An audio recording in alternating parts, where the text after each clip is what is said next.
Good morning, good afternoon, or good evening, depending on where you are in the world today. I'd like to present to you Chapter 16 of Principles of Marketing. Before I do that, I would like to let you know this is for review, educational, and informational purposes. It's not to take the intellectual property of the book. The full credit to the intellectual property goes to the publisher, which is Collar and Armstrong. With that out of the way, let's go to Chapter 16.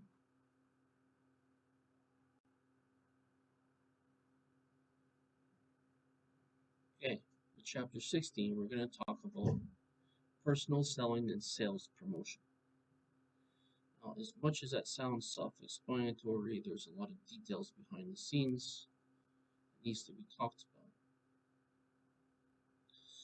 Excuse me. Now, before we go on with the actual chapter, we'd just like to give you a quick review. In the previous two chapters, you learned about communicating customer value through integrated marketing communications, IMC. See that? Okay. And two elements of the promotion mix, advertising and public relations. For this chapter, we're going to go more on the details of the sales, more of the promotion. Remember, promotion is one of the 4 P's in the marketing mix. So remember, we have price, place, promotion, product, price, place, and promotion. Okay, we have the product or service. Remember this. This is your bedrock. This is your foundation for understanding marketing. Remember, we have a product or service, that's whatever you're selling in marketing. Price is how much you're going to buy it for or how much you're selling it for. Place, where is the transaction going to happen? Is it going to be online or is it going to be in person? And the promotion is how are you going to market it? Or how are you going to sell it? Depending on what you're doing. Remember that the first thing we need to do is we need to promote the product first. After we promote it, to show value to the customer, then we can add value to the company. But we have to add value and show the value proposition to the customer before the company can get the value from the customer himself. So, that being said, in this chapter we examine two more IMC elements. What are they? Personal selling and sales promotion. And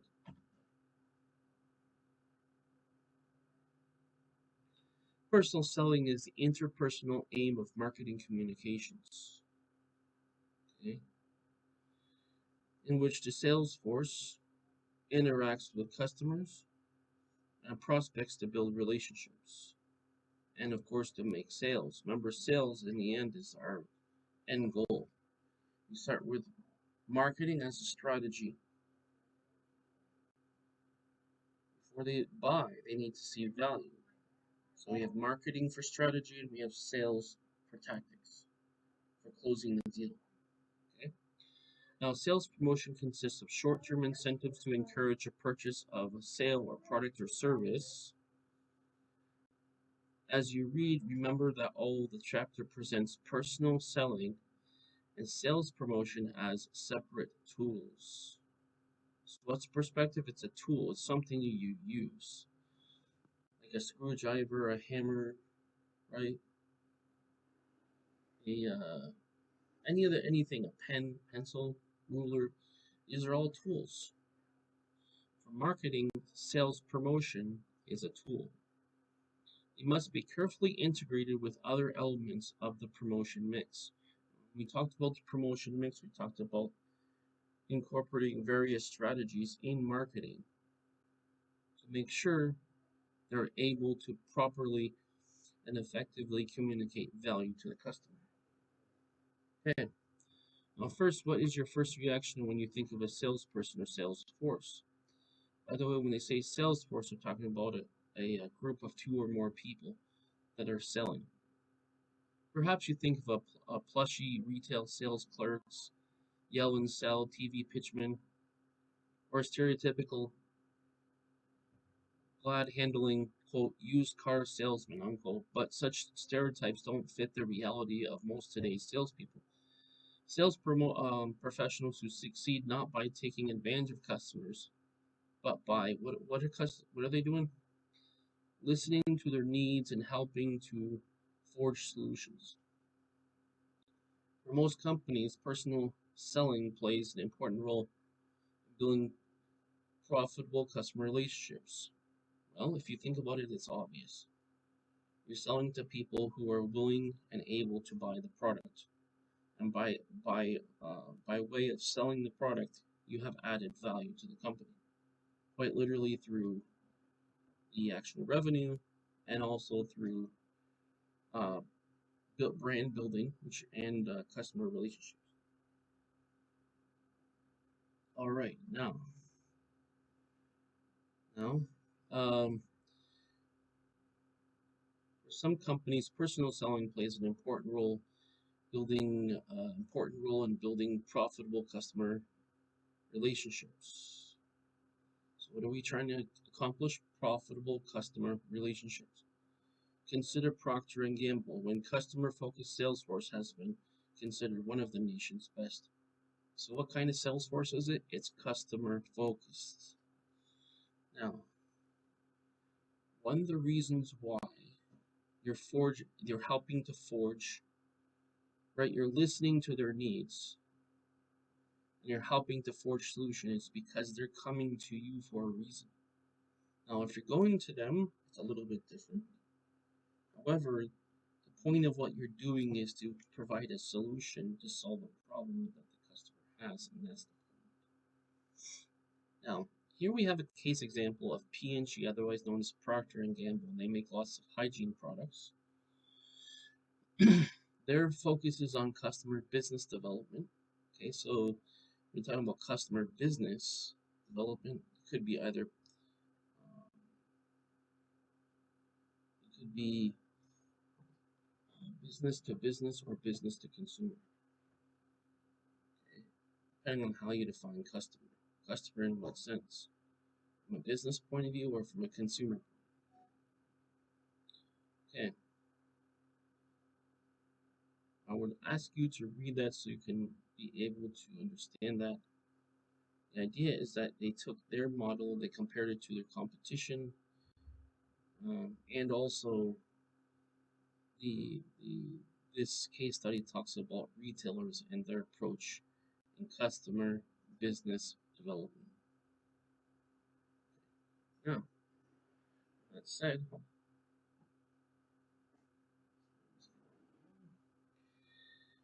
um, let's talk about the four main objectives that we should get from understanding we should get from this lesson.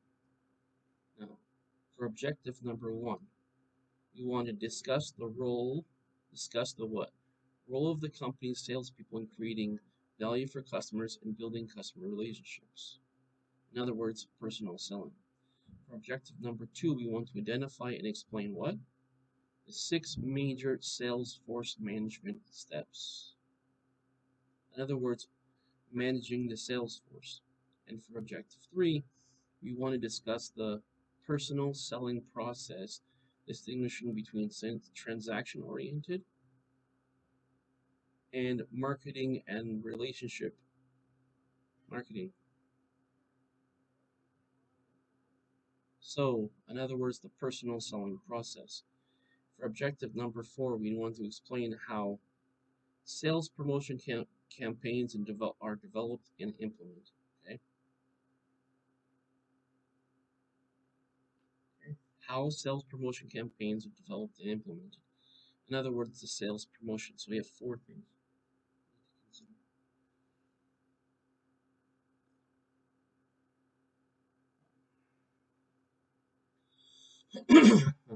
Now, excuse me. In this chapter, we examine two more promotion mix tools. Okay. Notice they said tools. These are things to use in accordance or with other strategies depending on the situation. So for selling, one is a strategy of personal selling and sales promotion. One is how you sell, and the second one is the object of the sale itself, and that's the sales promotion. Now, personal selling consists of interpersonal interactions with customers and prospects to make sales and maintain customer relationships. Okay, so that's what that is. That's part one.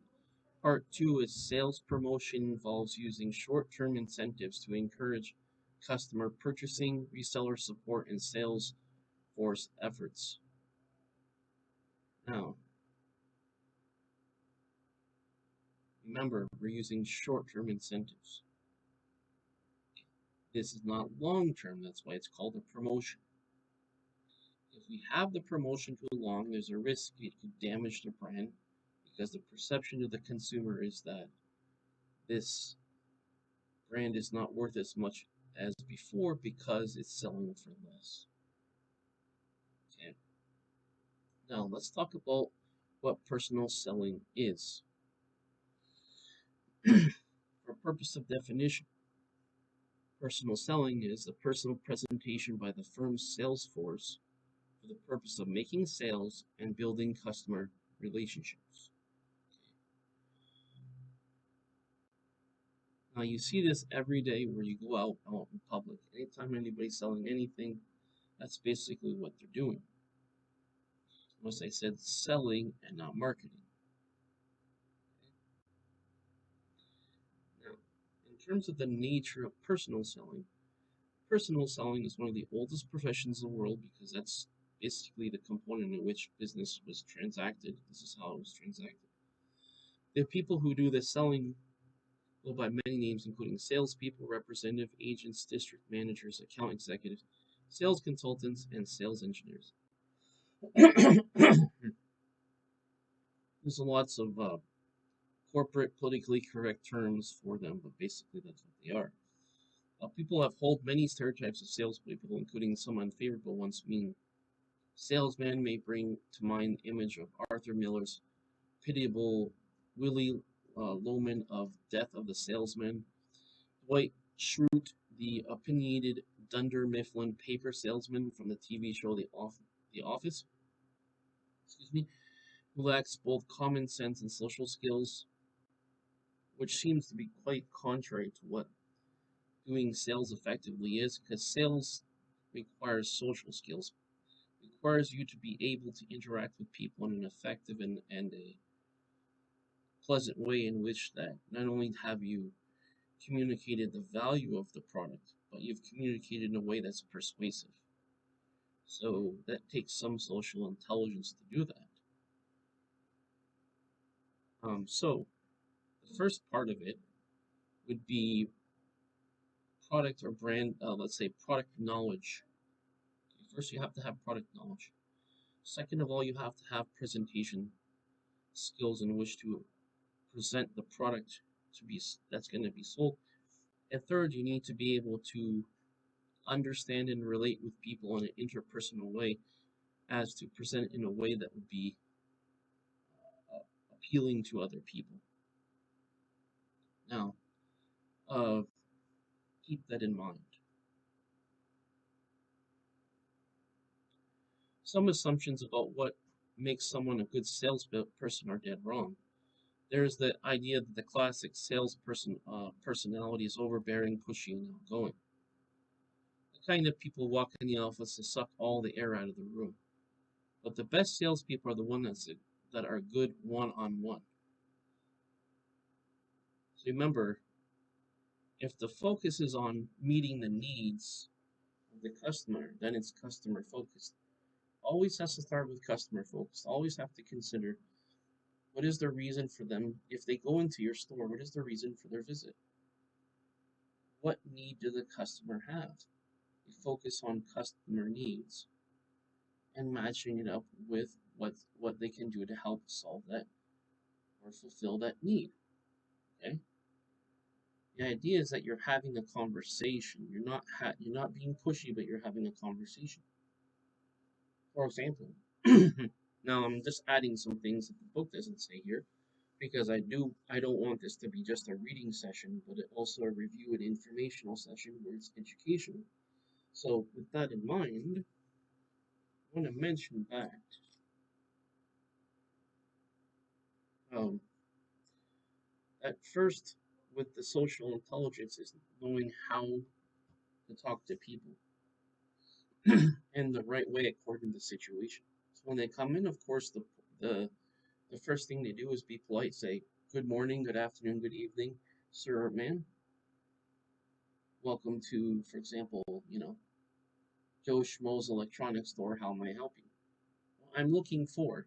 Okay, so first thing is the greeting. Second thing is listening. Listen so you can get the information.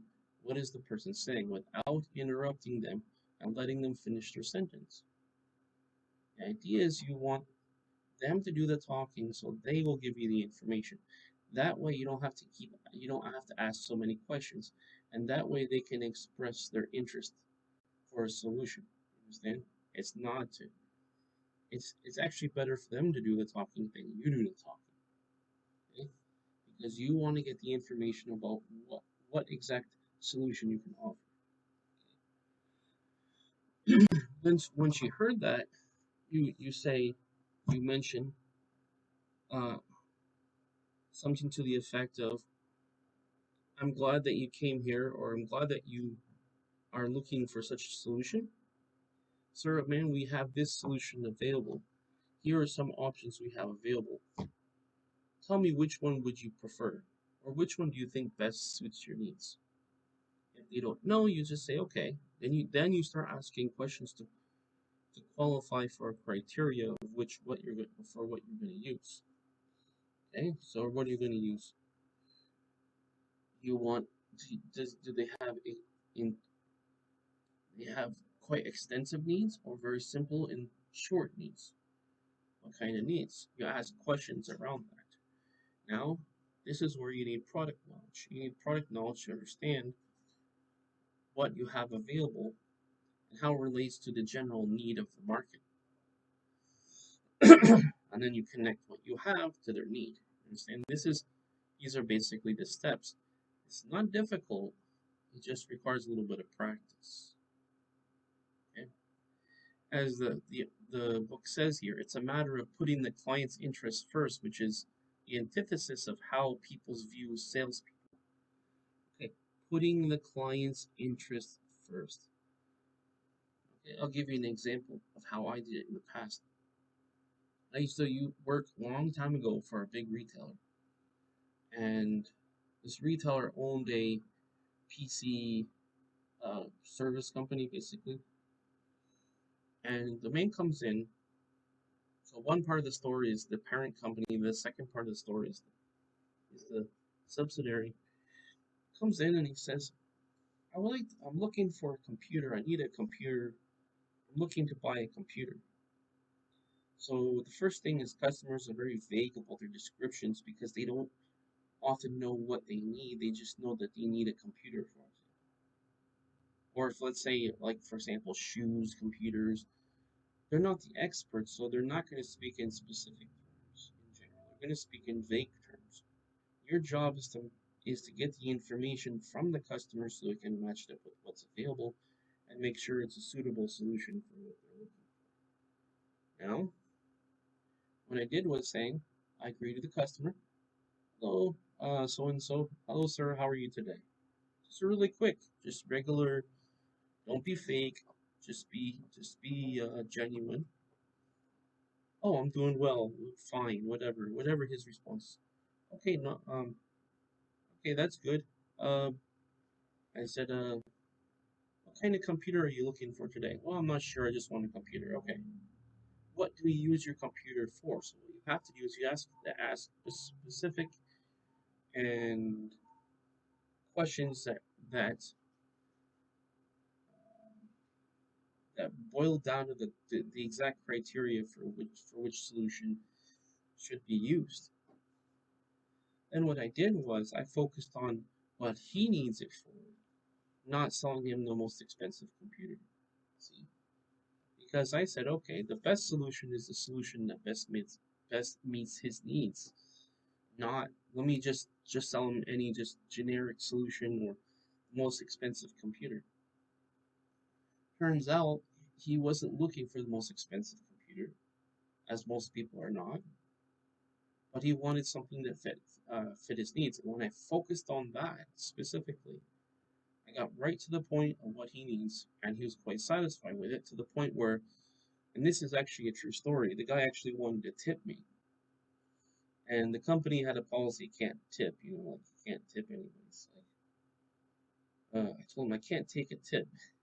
He wanted to tip me like $20 because he was very happy because he said most people try to just sell him the most expensive computer, but I took the time to understand his needs and wanted to sell him the right computer for his needs. And I said, well, that's the right ethics. You need to do the right thing for the customer.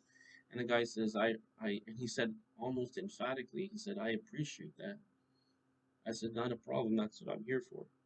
But he insisted I took the tip. So the guy tipped me like $20. I kind of like, okay, I guess. Just kind of on the down low, sort of just took the $20. I said, I appreciate that. Then I guided him, you know, I guided a person on the, a representative on the sales floor to get the computer, and then of course they made the transaction, and then he was out the door. But the point is, the hard part is not just saying, here you go, here's the computer. The hard part is getting to the point where I've customized the solution. First of all, being convincing is not easy. Second of all, is customizing the solution. Because maybe he wants X computer, but then he wants other peripherals with the computer. So I said, okay, well, you're probably going to want a wireless mouse with that, and a mouse pad, maybe a wireless keyboard. Why? Well, I could just use the computer. That's true. If you prefer that, that's fine. But I can tell you from my experience that it's a lot easier to use a wireless mouse and a wireless keyboard because it has a range away from where your computer is. But um, it's up to you what you want to do. So I'm upselling. This is another thing called this is part of the promotion. It's called upselling. You sell them additional products in addition to that. But the reason why they're willing to accept that is because it adds value and improves their experience. Not just here you go buy that. That's not intelligent. Okay. Remember it's customer focused. Okay, this is the point.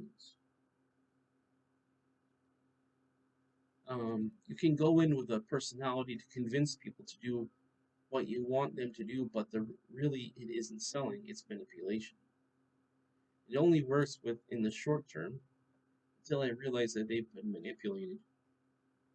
And a good salespeople can read customer emotions without exploiting them because the bottom line is that he or she wants what's best for the customer. And that's exactly what my point was.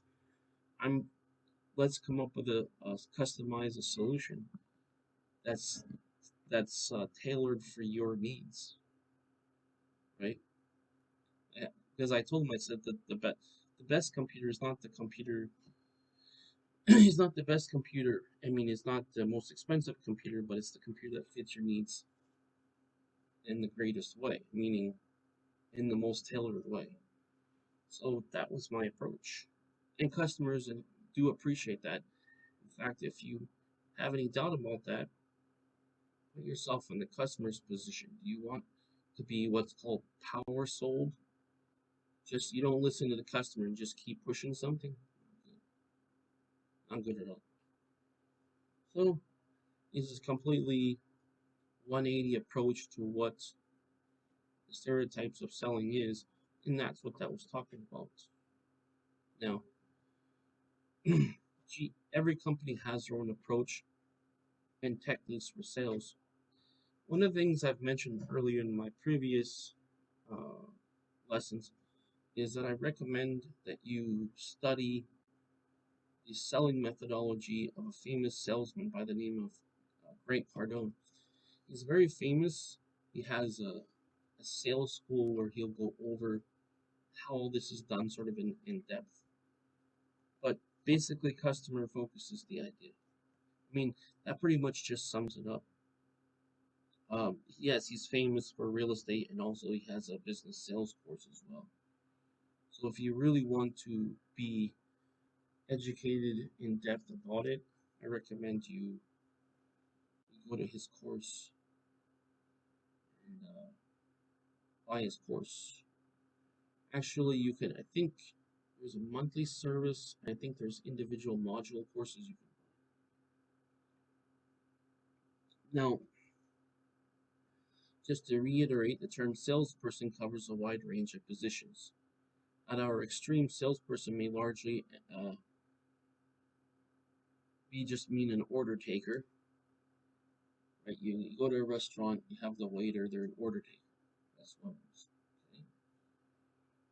These are kind of loose they've made this sort of as a loose definition as opposed to a strict definition. Or also such as department store, standing behind the counter. Right? That's one extreme, which is very loose. On the other extreme are order getters whose positions demand creative selling. Okay. Relationship building. Okay. This is your long term. So you have two things. You have short term and long term. And I always get notifications when I'm doing this thing here. One basically is your short term, or otherwise known as short run sales, and the other one is called long term sales or repeat business. There's two different things.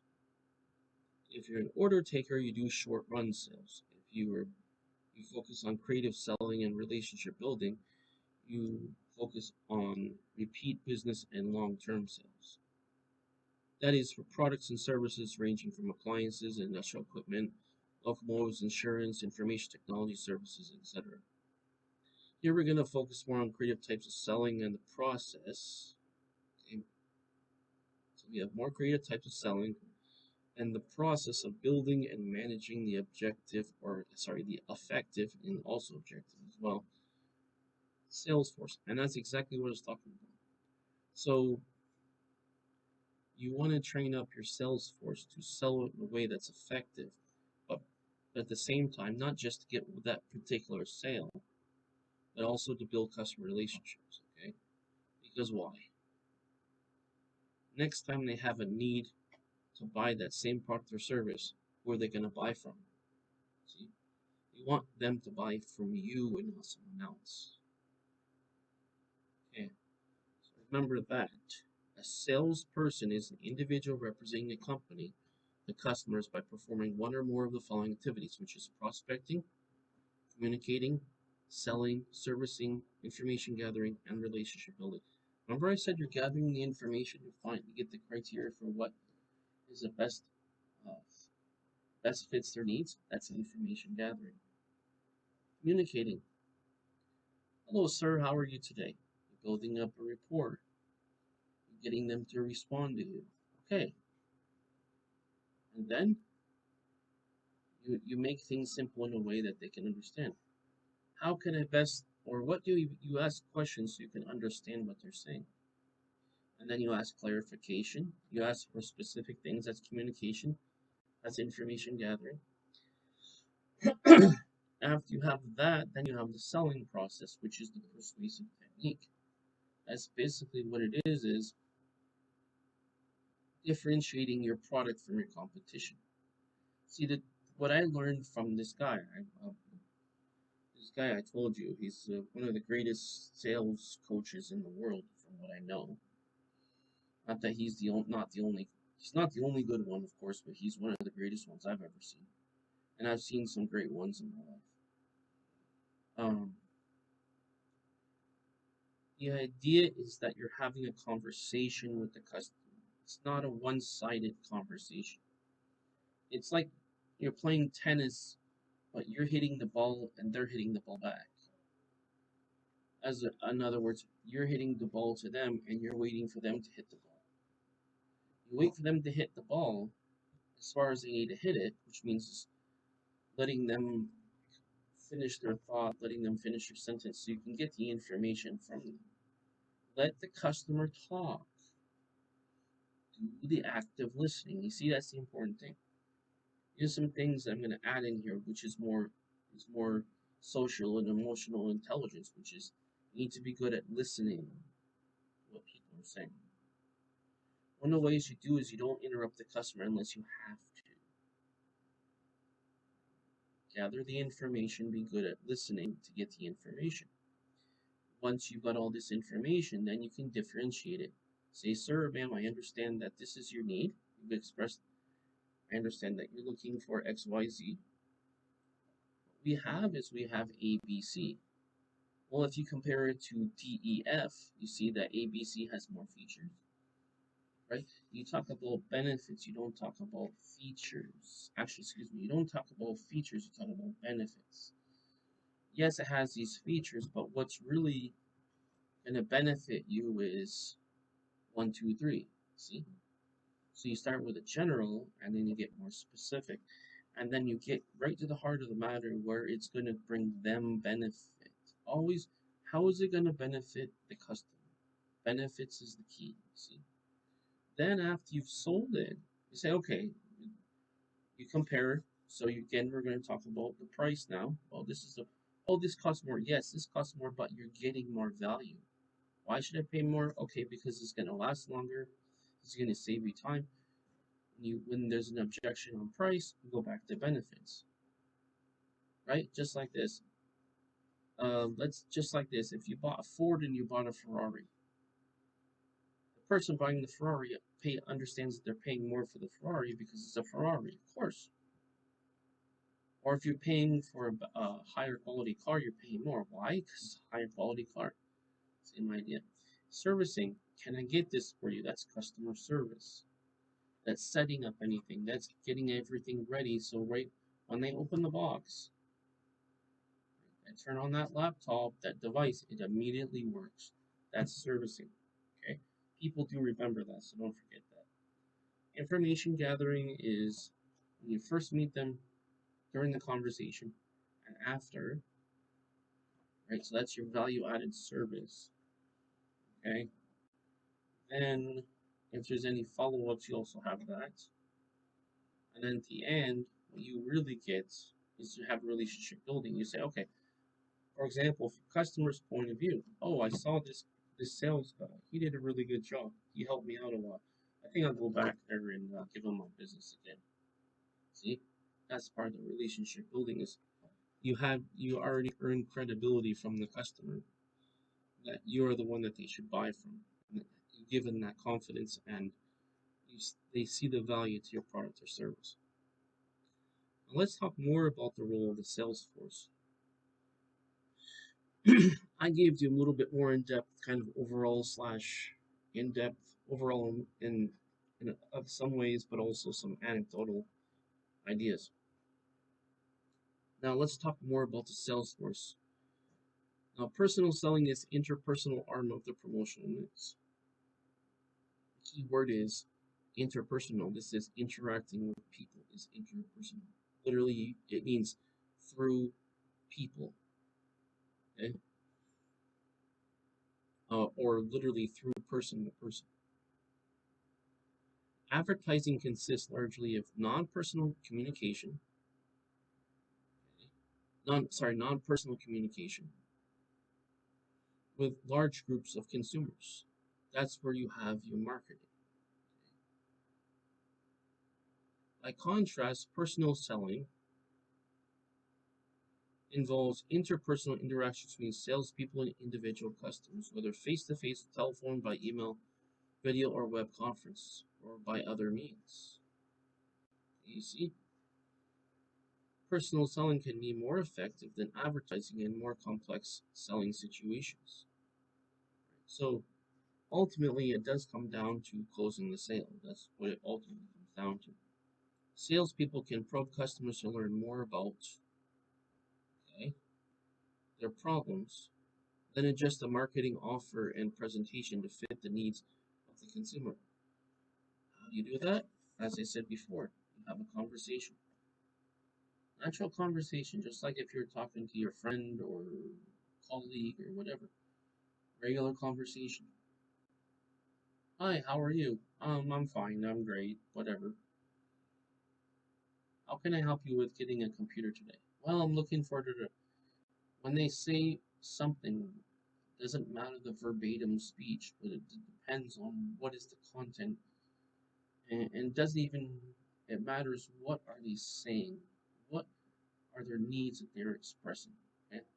So you're having a conversation, you're establishing rapport, getting their attention, establishing rapport. Then you're asking them, you're qualifying a tailored need for tailored solution to solve their problem. That entails asking questions, very common sense questions. What do you need your computer for? Well, not what do you need your computer for. What do you use your computer for?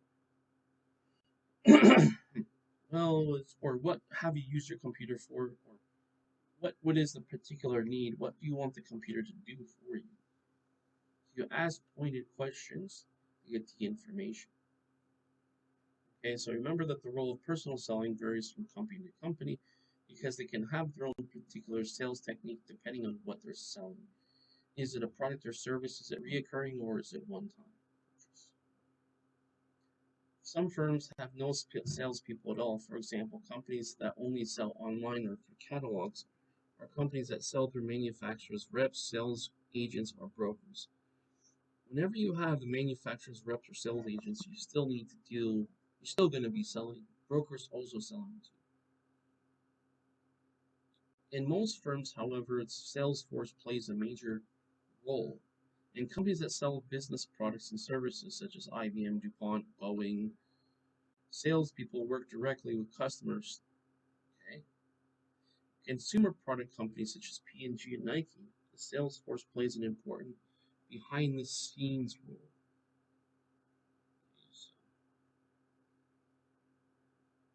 One is behind the scenes, and the other one, and if you're doing business to business, that's basically direct. Okay? You work directly with the customer if it's dealing, if you're if you're sell if companies that sell business products and services. Okay? The only thing is you have to speak to the decision maker. Otherwise, the person who's not a decision maker will waste time and say, "Well, I'm not the decision maker. I'll need to ask so and so."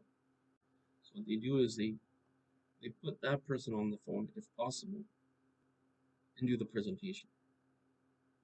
It works with wholesalers and retailers to gain their support and help them be more effective. Excuse me. Help them be more effective in selling the company's products. Okay. So, as it relates to that, that refers to the benefits, the features and benefits. Features is if it's technical, if it's a technical product. Benefits ultimately is how does it solve my problem? How does it benefit me? That's the benefits. Now, liking the company with its customers, the sales force serves as a critical link between the company and its customers. In many cases, salespeople serves two masters. Okay? Number one, the seller and the buyer. Okay? First, they represent the company to customers. Okay, so some of this is pretty obvious if you've dealt with any of this at all.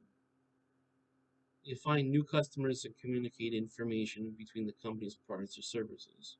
Okay? So let me get that there. So what are they doing? They're communicating information about the company's products and services. They sell products by approaching customers, presenting their offerings, answering objectives, negotiating prices, terms, and closing deals. Okay?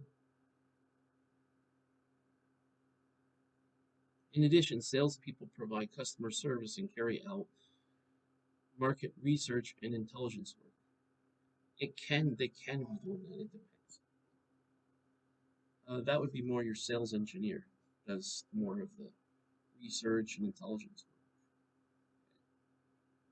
work. At the same time, salespeople represent customers of the company, acting as the firm's champions of customers' interests and managing buyer-seller relationships. Okay, why? Because you're the first line of contact.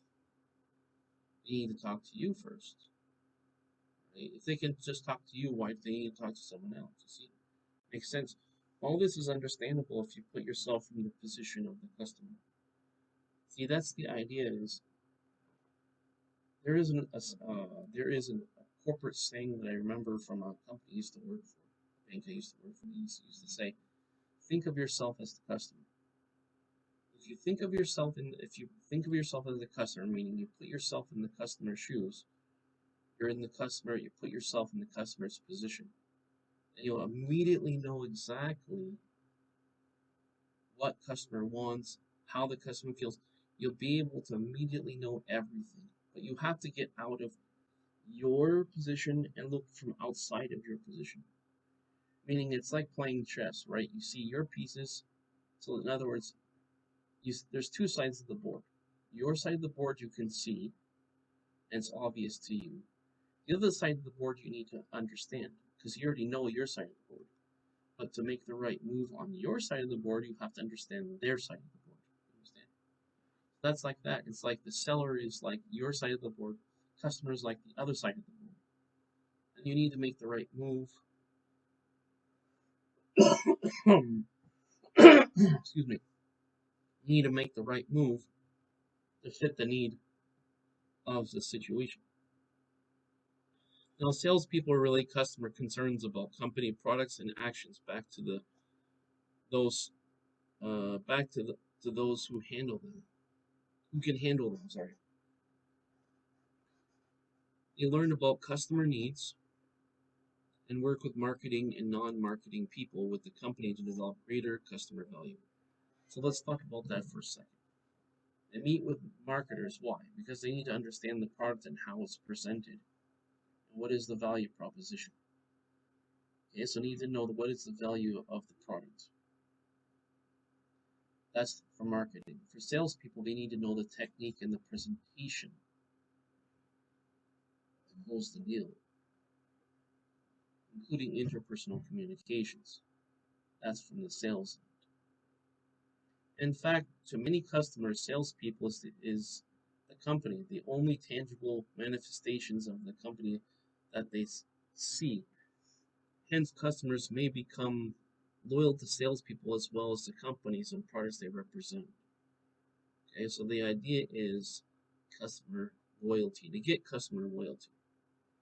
The concept of salesperson owned loyalty lends even more importance to the salesperson's customer relationship with building abilities. Now, this refers to the onus of the person who needs to do that. So it's basically responsibilities on the person who needs to do it. Strong relationship with salespeople will result in strong relationships with the company and its products. Conversely, poor relationships will probably result in poor company and product relationships, which makes complete sense. If you, again, it becomes obvious when you put yourself in the position of the customer. If you did not have a good experience when you first went there, what are you going to think going forward? There's an old expression that says you never get a second chance to make a first impression. And it's very true. This is why it's even more important to do it correctly the first time and to do customer building the first time. Given its role in linking the company with its customers, the sales force must be strongly customer solutions focused, as we've been saying all along. Okay?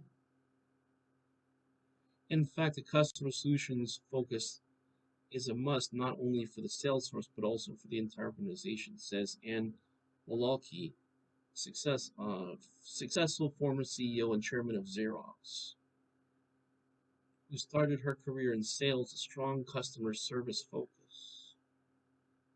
See what made her successful? A customer service focus. It has to be the center of the universe, the heartland of how you run your company. And because we're serving customers, that's the idea. We're doing it from the point of view of the customer, and therefore it has to be done in that way. Now, our next step is we need to coordinate marketing and sales. Ideally, the sales force and other marketing functions such as marketing planners, brand managers, and researchers should work together to closely uh, and to jointly create value for customers. This is our purpose. Work together to and closely to jointly create value for customers. When they say jointly, they mean both of them together, not separately trying to do this. It's not a separate effort, but it's a combined, simultaneous effort. It's a collaborative effort. Unfortunately, however, some companies still treat sales and marketing as separate functions. When this happens, the separate sales and marketing groups may not get along well. When things go wrong, marketers blame the sales force for its poor execution of what they see as otherwise splendid strategy. In turn, the sales team blames the marketing for being out of touch with what's really going on with customers. Neither group fully values the other's contributions. If not repaired, such disconnects between marketing and sales can damage customer relationships and company performance. And that's the reason why they need to closely collaborate, right? We need to have an understanding and communication between the two on what's the value proposition of the product or service, and then what is the promotion. A salesperson gets that information and or any training for marketing. Okay? Marketing then gets the assistance from sales on uh, uh, relies on sales to promote the product in the right way, such as how will you best marketing as sales? How will you best present the product to best communicate value, but also close the sale and build customer relationships while providing value to the company? Okay, that's the question posed to sales. The questions sales will pose to marketing is what is the value proposition? Okay, that's what it is. Now, a company can take several actions to help bring its marketing and sales functions closer together. At the most basic level, it can increase communications between the two groups by arranging joint meetings and spelling out communication channels. Exactly. I read this a while ago, but I just told you my experience, but and also in common sense based upon understanding of how this works. Basically, it's like two pieces to a puzzle, right? You need one piece and the other piece put together, and you got the pieces of the puzzle connected. See, like you have left and right. Use the left hand and the right hand working together. You see, not an opposite part of the body, but together. See, it's the same thing. Basically, what they'll do is they'll have some sort of meeting. They sit down and they have their pad of paper, they have their notebook, whatever. They write on, type or whatever. And I say, okay, let's talk about each one of our value propositions. In other words, what does sales need from marketing, and what does marketing need sales to do for the company? And they outline it. I need this, I need this. Okay, these are objectives. Okay, how are we going to do this? Well, I'm going to communicate to sales XYZ, value proposition.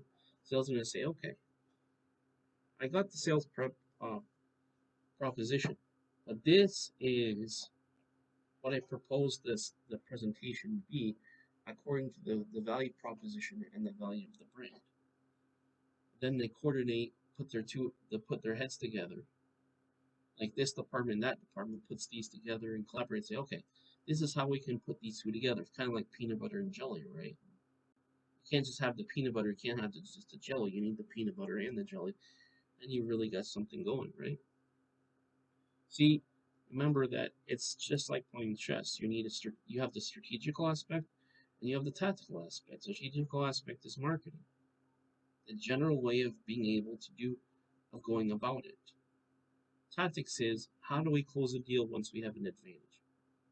That's the tactics. Okay. Now, now remember that it can create opportunities for salespeople and marketers to work together, as I just mentioned before. And how do we do that? Well, just as I said before, also, brand managers and researchers can occasionally tag along on sales calls or sit in on sales and planning sessions. So, who's going to be there? Brand managers, researchers. Okay, what do they do? Tag along on sales calls or sit in on sales planning sessions. What is it? Sales planning sessions. Because we're going to plan how we're going to sell this product or service. In turn, salespeople can sit on marketing planning sessions and share the first-hand customer knowledge. Yes, because we need to talk about the value proposition. Marketer's job is to communicate the value proposition. See, you need to understand both. You need to understand the value of the product, right? You need the value to the product, and then we need particulars. In addition, we need product knowledge. And then we know the presentation, the sales technique in which to sell the product, matching up the features and benefits with the product to the needs of the customer to provide the right product or service to the customer. Now, a company can also create joint objectives and reward system for sales and marketing teams or appoint marketing sales liaisons. Those are people from marketing who live with sales force. They said meaning they're always with them. Sort of like you show up to the office, you got like one big like conference room, one big office where you got all your sales and marketing people together, and it's a team effort. You see, it's kind of like the military, right? You have branches of the military, right? You can't just rely on land. You can't just rely on sea. You can't just rely on air. You incorporate all aspects, right? It's just like on Earth, there's different elements, right? You have fire, you have wind, you have earth, you have water. Well, if you just have water, you have nothing to base on. If you have wind, where does it? It just constantly blows, but does nothing, right? It's just kind of like that. And obviously, if you have earth but nothing to fertilize it, it doesn't grow. You know what I'm saying? So that's kind of the analogy, but you need there is a teamwork that's involved. We combine all aspects of both sales and marketing together, and now we've got a successful value created to the company. Now, those are your what you focus on now is you want to focus on joint objectives and reward systems for sales and marketing teams to appoint marketing sales liaisons. These are basically like from the group. These is like this is the leader or the representative for the sales for marketing, and then you say, okay, instead of having first you meet just to get all the information, you determine and which one should represent them. So instead of having 20, 50, 100 people talking, having to give their input every single time, what you do is you get all the information. You have maybe one or two people that represents each department. And then when they meet, it's 1-to-1 or maybe 2-to-2, something like that. And it's much easier to communicate. And basically, those liaisons are going to be people who are gathering, getting all this information, and then presenting it on behalf of the department. So you have people from marketing, live with a sales force, as they say, live with Salesforce, and help coordinate marketing and sales force programs and efforts. So that's the purpose: coordinate marketing and sales force programs and efforts. Finally, it can be applied to high-level marketing executives to oversee both marketing and sales. Okay, so it depends on the structure of the company. Um, in the future, I'll have some lectures on organizational management and project management, but just understand that each department has a hierarchy from lowest to highest, and the guy in the top has ultimately all the responsibility. So if something is not successful, it's ultimately his fault because it's up to him to make it happen. As they say, with great power comes great responsibility. Contrary to popular belief, being the boss also means it's your fault, right? If it's your fault why something happens, not the people under you, because you tell them what to do. And it's just like this analogy when I'll tell you another quick story, and it's just to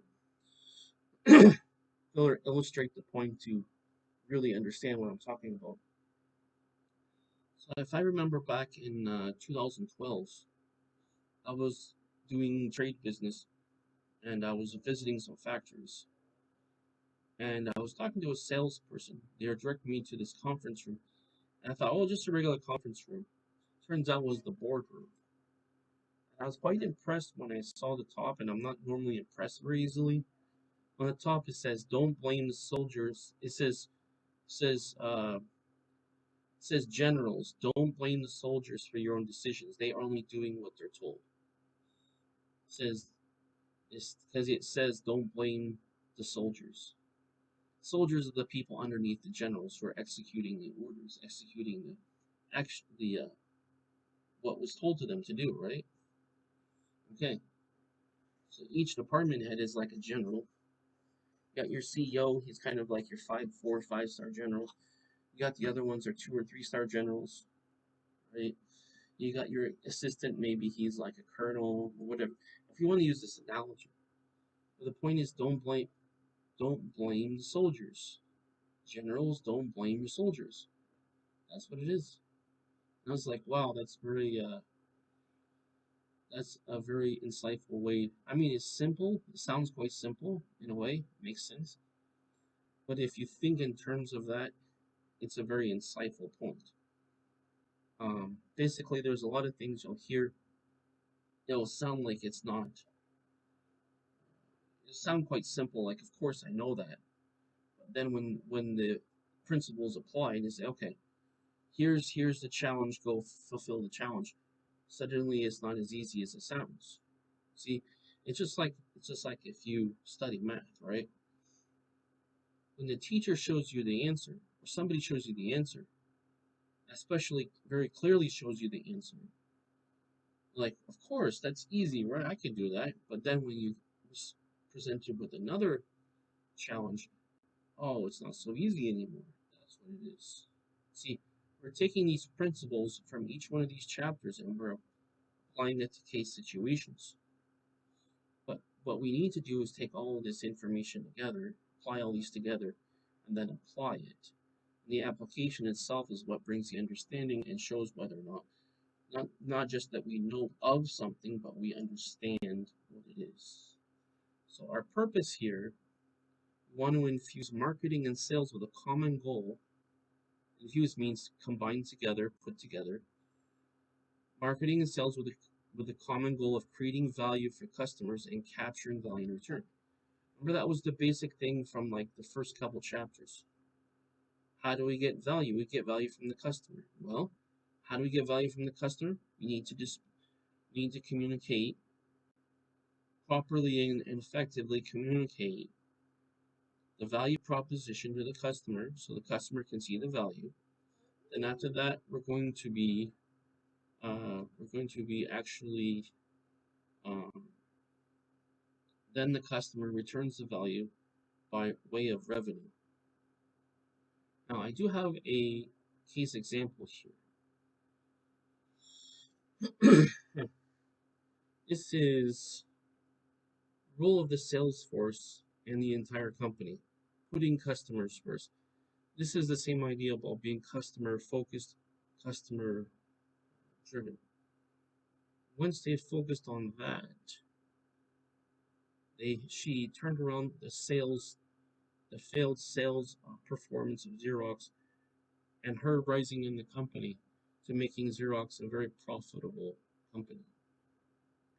Now, what I'd like you to do is I'd like you to read that case example to understand that, but that's basically what it is. The article itself will give you details on how she did it, but that's basically what she did. So here you can see in the caption, putting the customer first, says transformative former Xerox CEO and chairman, Anne Malaki, who started her career to sales that, quote, has to be the center of the universe, the heartland on how you run your company. This refers to being customer driven and customer focused. Okay? customer driven in terms of what is valued to the customer, and and focused in terms of showing valuing and ultimately closing the deal with sales to get value to the company. Now, for purpose of definition, we have a couple things here. First, let's talk about managing the sales force. Okay. So, if we think about this logically, step by step, we talk about sales and marketing. What's the difference? How should they coordinate? And why should they coordinate? Now, once we have the sales force, we look at our purpose, we look at our philosophy. Now, let's look at the management. We define sales management as analyzing, planning, implementing, and controlling sales force activities. It includes designing sales force strategy, structure, recruiting, selecting, training, compensating, supervising, and evaluating the firm's salespeople. This is the management part. Basically, it's like this.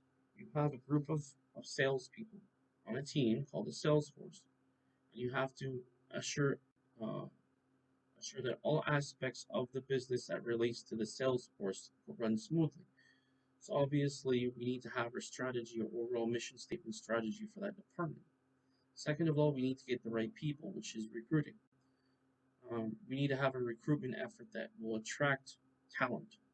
Then, among the possible talent and candidates, we need to select the right ones for the company in terms of its mission. That's selecting. Training, we need to get the salespeople to operate in the way in the strategy in which that the company has selected. Then, as far as compensating, you know what that is. Obviously, you need to pay people what they're worth, definitely, and especially what you've agreed to. And then supervise, you need to check every so often that they're meeting the goals and that the operations are being met from day to day or whatever the criteria is. Then after that, what you need to do is look at the overall performance of the salespeople. So you need to evaluate the firm's salespeople. For example, are they meeting are they meeting the company policies? They're following company policies. What is their performance? Okay. So what is the performance of the company? They're meeting the sales goals. If they're not meeting the sales goal, you have to assess why that is. Is it because of lack of training? Is it because of the economy? Or is it because of lack of equipped things? That's the reason. Now, these major Salesforce decisions are shown in the figure below, which we'll look at. Okay, now let's define a couple of. We've defined that Salesforce management analyzing in terms of Salesforce management as per the purpose of definition. First one is analyzing, planning, implementing, and controlling the Salesforce activities as a general overview. Second of all, we have a territorial and Salesforce structure, which is a Salesforce organization assigned to each Salesforce an exclusive geographic territory in which that salesperson sells the company's full line.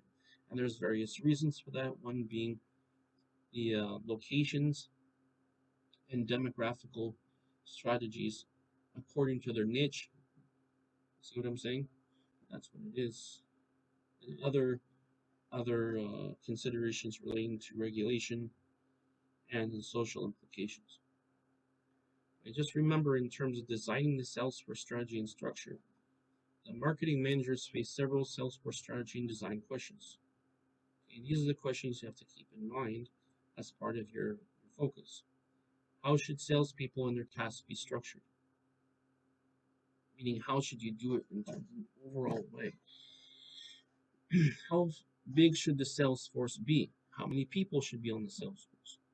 Should salespeople sell alone or work in teams with other people in the company? That's how you do it. Should you have a collaborative effort or should you have an individual effort? Should they sell in the field, by telephone, or on the web?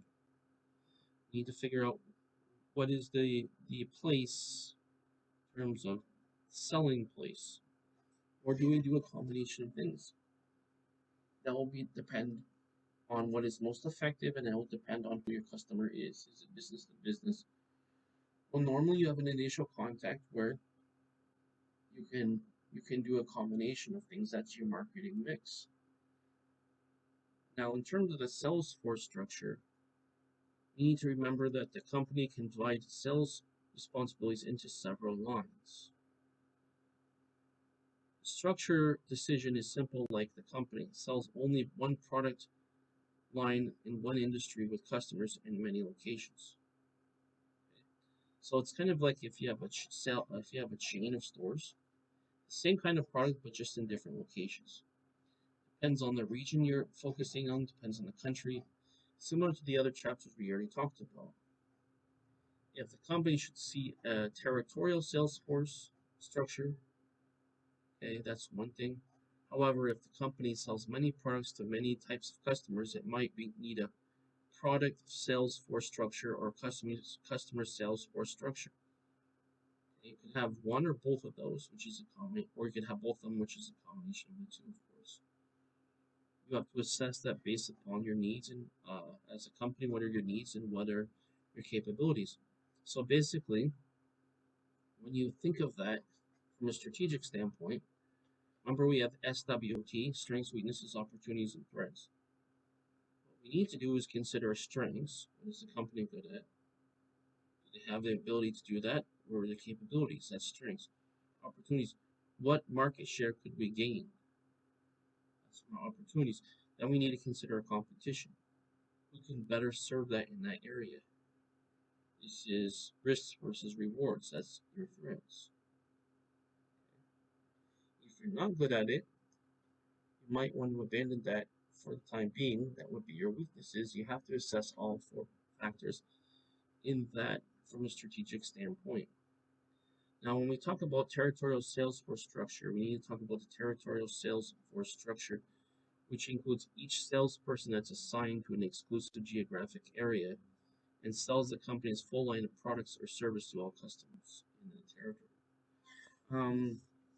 Now, there are some good reasons for that. One is organizational purposes, as in to organize who's doing what. Number two is for being able to is having people in that region or that area where they know the place better in terms of the demographics, in terms of the needs, in terms of the competition. So those are those three factors there.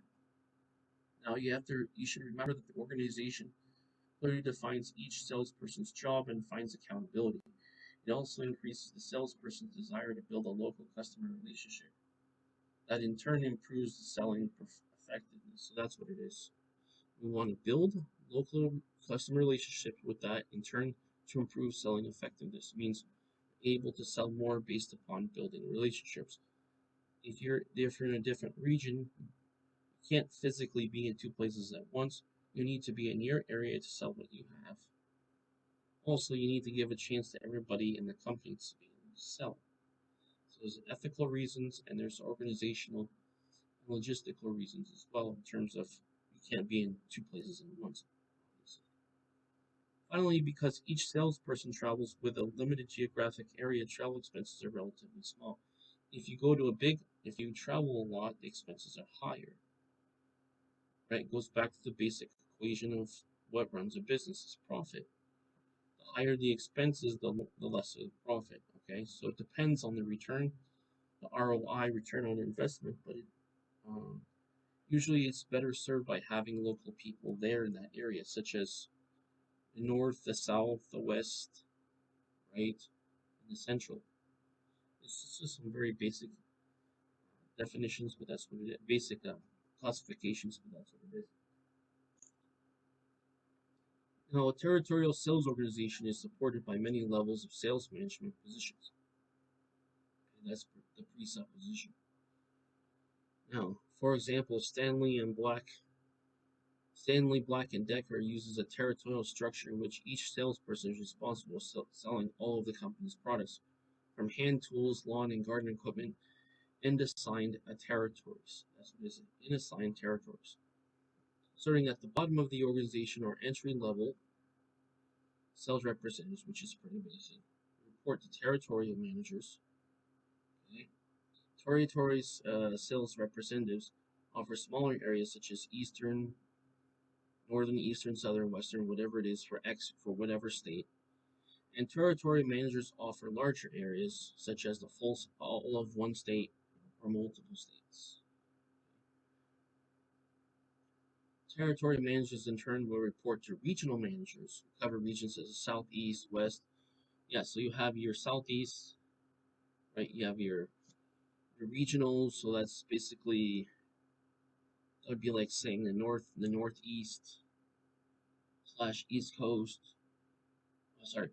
Oh, excuse me, northeast, southeast, central, south slash southwest, right, west, northwest. Those are your regional managers.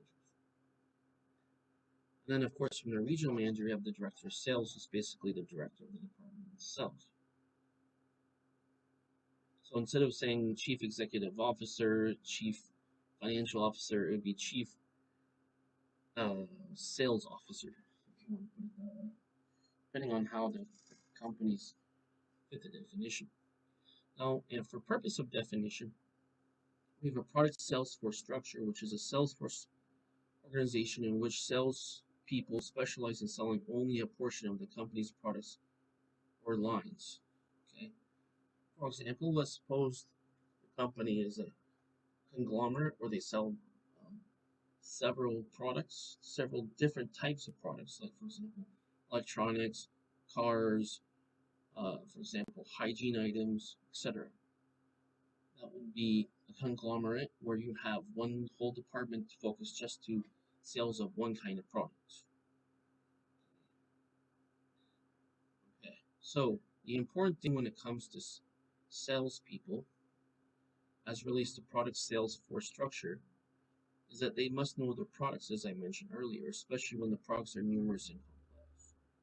What you do is you take one sector in the company, you say, okay, cars. You need to know all the different types of cars that they're selling. Okay, just like if you go to a dealership, if you're gonna go buy a car, well, you need to know the features of the car. Is it a pickup? Is it a small car, or is it a large car? Are we talking about SUV, compact car, or truck? Or are we talking about specialty vehicles? Are we talking about your commercial vehicles? Like I believe they call it what a boom truck. You have like a truck cabin in it, and you have like the storage part in the back, and then you have the front part of the. Actually, you have the vehicle itself. So, right, you have the bed, the storage bed where it's the trailer part, and then you have the part where it's actually pulling it, right? So that's your commercial vehicles, those types of things. There's different specialties. We're talking about commercial vehicles, or we're talking about consumer. Right? So we have commercial, consumer. Okay, then we have under each place we say, okay, depending on the niche of the business. Now some only do consumer business vehicles, CD commercial large vehicles, or are we dealing more with regional area businesses, dealerships that deal with your compact, your SUV, and your trucks? And some of them, depending on the company, only offer one or two of the out of those three. All right, now, so what you need to do is you need to know your products. You need to know what your product is, what are the features, and ultimately what is the benefits to the customer. You need to know that. Then you need to know the pricing structure. You need to know what the pricing is. Is there any flexibility? How can they buy the product? Is there a way, and what is the promotion going to be? Is this for how long is the promotion going to be? Can they test drive the vehicle, etc. And of course, finally, is the sales technique. So you have all those parts, but you need to know your product. That's your product knowledge. Now, in terms of the product sales structure, Salesforce sells along its product line. So product line could be all compact cars, all it's whatever its niche is. That is product line. all the cars that are compacts, all the cars that are SUVs, all the cars that are trucks, all the cars that are that's right. For example, GE employs different sales force with different product and service divisions and major businesses. So each one of those sales divisions focus on just that one thing. Those types of things. For example, washers, right? Okay, so all the different brands of washers, dryers, I don't know, household appliances, different each, whatever it is. You're just gonna focus on just only those and focus on how to sell just only those. Okay. Now, within GE infrastructure, for instance, company has separate sales force for aviation, energy, transportation, water processing, and technology.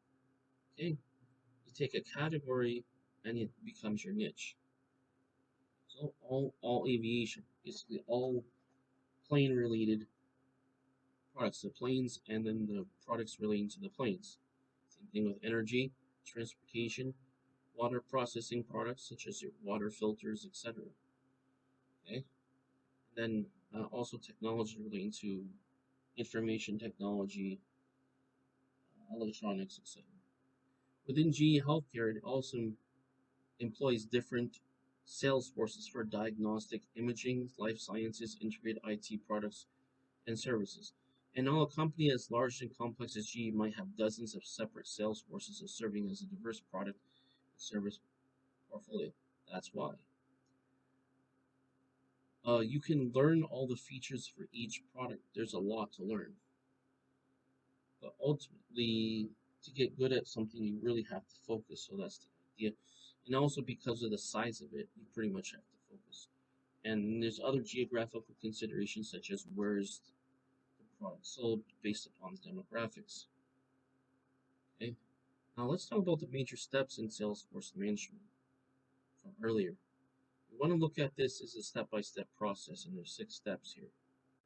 Number one, design the Salesforce strategy and structure. That's the first thing you have to do. You have to have the blueprint or the design for the Salesforce strategy, meaning for the salespeople, and the structure of how it's going to work overall. Number two, is recruiting and selecting people, salespeople. So first, after it's just like running a business. First thing we have to do, we have to look at the business plan and the structure of the company.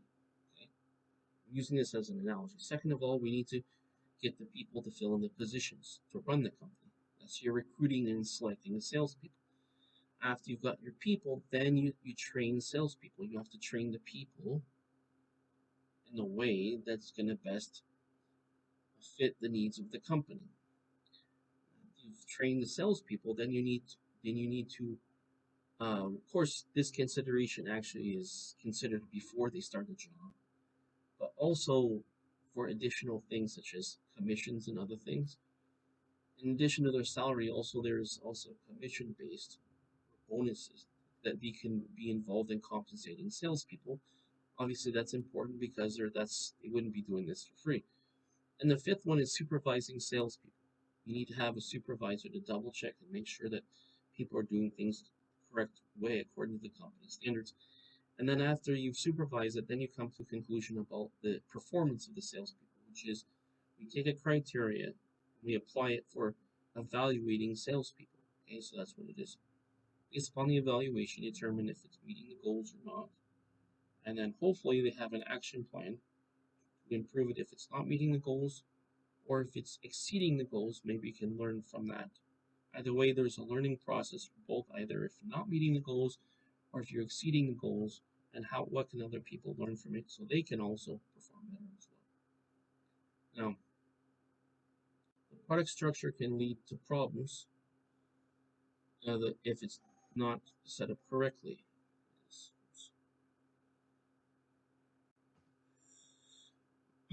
Now, the reason is, for example, if a single large customer buys many different company products, for example, several different GE salespeople might end up calling the same large healthcare customer in a given period. So that means they have to talk to different people. And that's very inconvenient from the customer's point of view. You want to have one person that they talk to,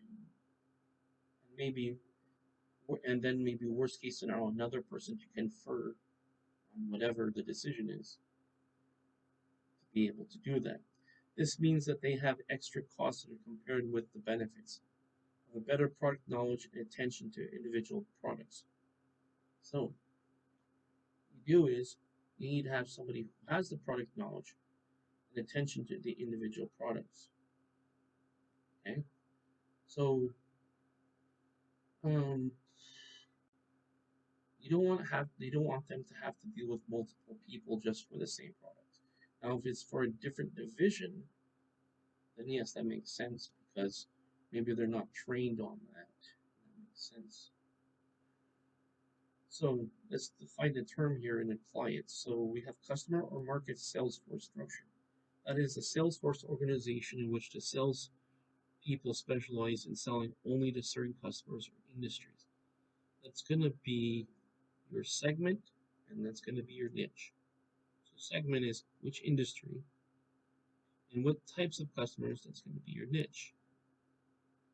For example, let's say, for example, with the car analogy, suppose we talk about, okay, our segment's going to be compact cars. Okay, what kind of compact cars? Are we going to sell EV batteries? We'll need to have the product knowledge about EV batteries. Or are we going to talk about gas-powered vehicles?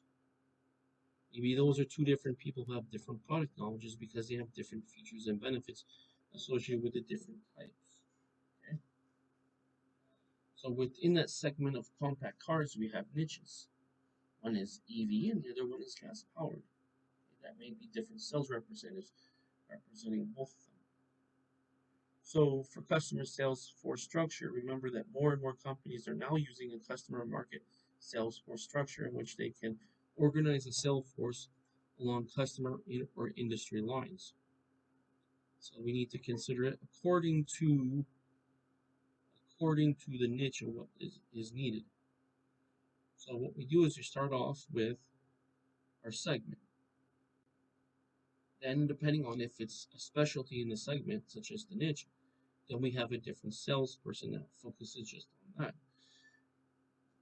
Separate sales forces may be set up for different industries. Now, if we're talking about industries now we're talking about a different market. In an industry, we have a general product. In that general product, we have the niche. Okay, so industry, different market. Healthcare, IT. It's not the same niche. That's not the same segment.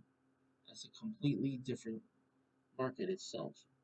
So when you hear the word industry, it's basically saying what type of product are you producing.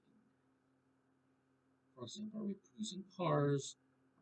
Are we producing computers? Are we producing medical equipment? Whatever the case may be, right? Those are industries. Within the industry, such as we're producing cars, what kind of cars? Well, I'm producing a compact car, an SUV car. Or, for example, if it's SUV, even truck, you can say, okay, SUV, what type of SUV? Luxury? Or is it, for in some examples, if it's a high-end car like an Audi, it's a luxury sports car. It's different. If it's a compact car, we could look at the different brands. Or we can look at our different major benefits of that will determine the different demographics. So the niche will determine the demographic. Okay, that's where it is. Many companies even have special sales force to handle the needs of individual large customers. So that's going to be your business to business now. That's a different division. So first we look at business to consumer. Right? Now we have business to business. In terms of sales, the sales force, we have to, for business to business, that's a different presentation that you use.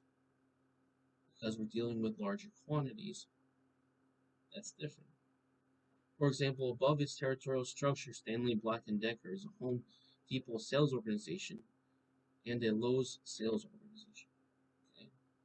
Organizing the sales force around customers can help a company build closer relationships with important customers. Which customers give you the most value?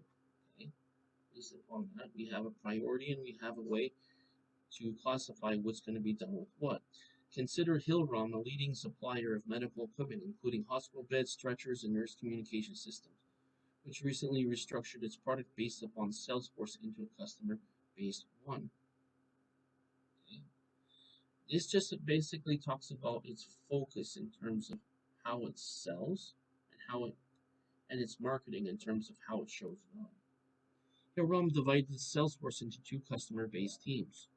One is Salesforce focuses on key customers, okay, and then large accounts that purchase high-end equipment, demand high levels of, excuse me, high, sorry, excuse me, purchase high, okay, large accounts that purchase high-end equipment and demand high levels of Salesforce collaboration. So basically, those are basically two different things. These are two different niches. When you're dealing with a different niche, we're dealing with a different need. Therefore, the sales presentation has to be different to fit the benefits that the customer needs or has. The second sales force focuses on prime customers,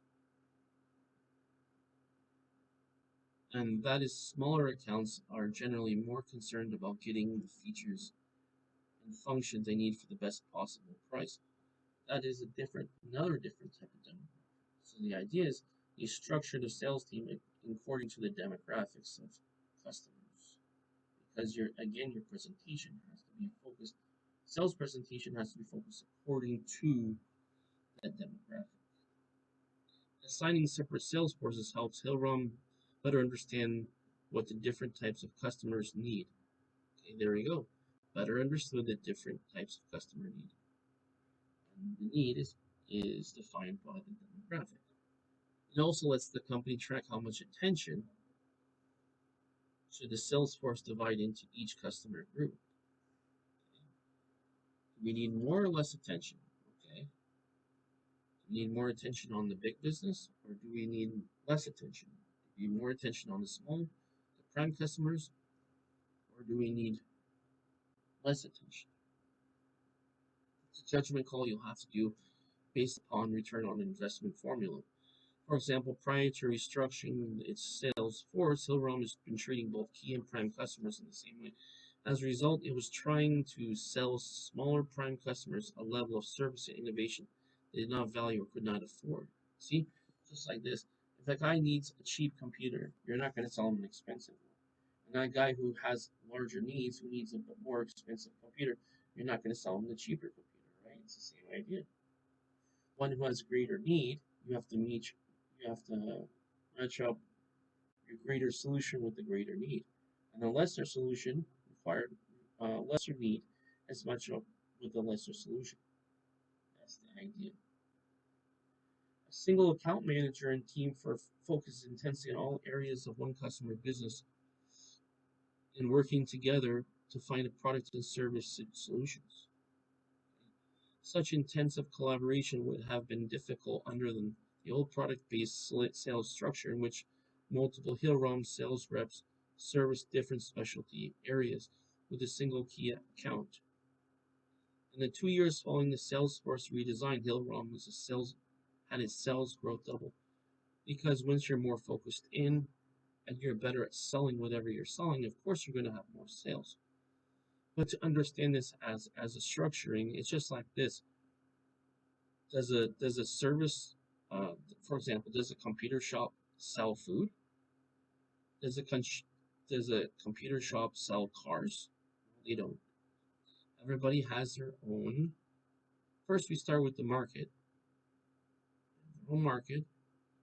It's completely different markets. And within the market, we need to know what type in the market. For example, okay, you sell a computer. Do you sell laptops or desktops? Okay. That is your sector, laptop and desktop. Those are two different. Yeah, you could call them sectors. You could call them, and then within the sector, you can have own niche. What type of laptop? Are we talking about gaming laptop, productivity laptop, whatever laptop? Same thing with desktops, same kind of thing. So yeah, sector, segment basically refers to the same thing. That's what it is. You don't want to confuse different markets and different segments. Well, obviously, that's obvious in terms of markets, but segments you also don't want to confuse too, because for example, you don't want to confuse, for example, a truck with a compact car, for example. As obvious as it sounds, um, that's the analogy I'm using to illustrate the point. Mainly just to get an understanding of why it's structured the way it's structured. Now let's talk about complex sales force structures. Now we have the simple, basic common sense, right? Different markets require different teams. With the teams, we can have different. So we have one division. In division, we have teams. Okay. In that team, so division is cars. Teams is compact car is team one. SUV team two. Truck team three. In that team, we have different salespeople working on different niches. They're all serving the same segment for each team. See, that's the idea. That's the simple sales force structure. Now, when a company sells a wide variety of products to many types of customers over a broad geographical area, it often combines several types of sales force structures. So, the main thing is the geographical consideration of or the territorial sales force territory. Salespeople can be specialized by customer and territory, as I just said. And that's basically what it is. Product and territory, product and customer, territory, product and customer. Excuse me. For example, Stanley Black & Decker specializes in sales force by customer. Okay? With different sales force calling on Home Depot, Lowe's, and smaller independent retailers. Okay? Also, we need to look at different ones. So, for example, uh, depending on the need, maybe you go cross territorial areas for certain types of products. And other ones are best served based upon the understanding of the territorial area. Now, by territory for each customer group, as in territory representative, territorial managers, and regional managers, and so on, each one has a certain focus. So remember, there's a hierarchy in the organization, and there's a focus in terms of responsibilities, and then abilities in terms of their training. Okay. Each company should select a sales force structure that best serves the needs of its customer to fit its overall marketing strategy. This is why you need the collaborative effort between the sales and marketing, as they were talking about earlier, because we need to know what main points we have the product knowledges and what are the features, what is it, and what is its features. But then we need to know the presentation in terms of its value proposition. So that can range from the needs of a business versus the needs of a consumer, those two different things.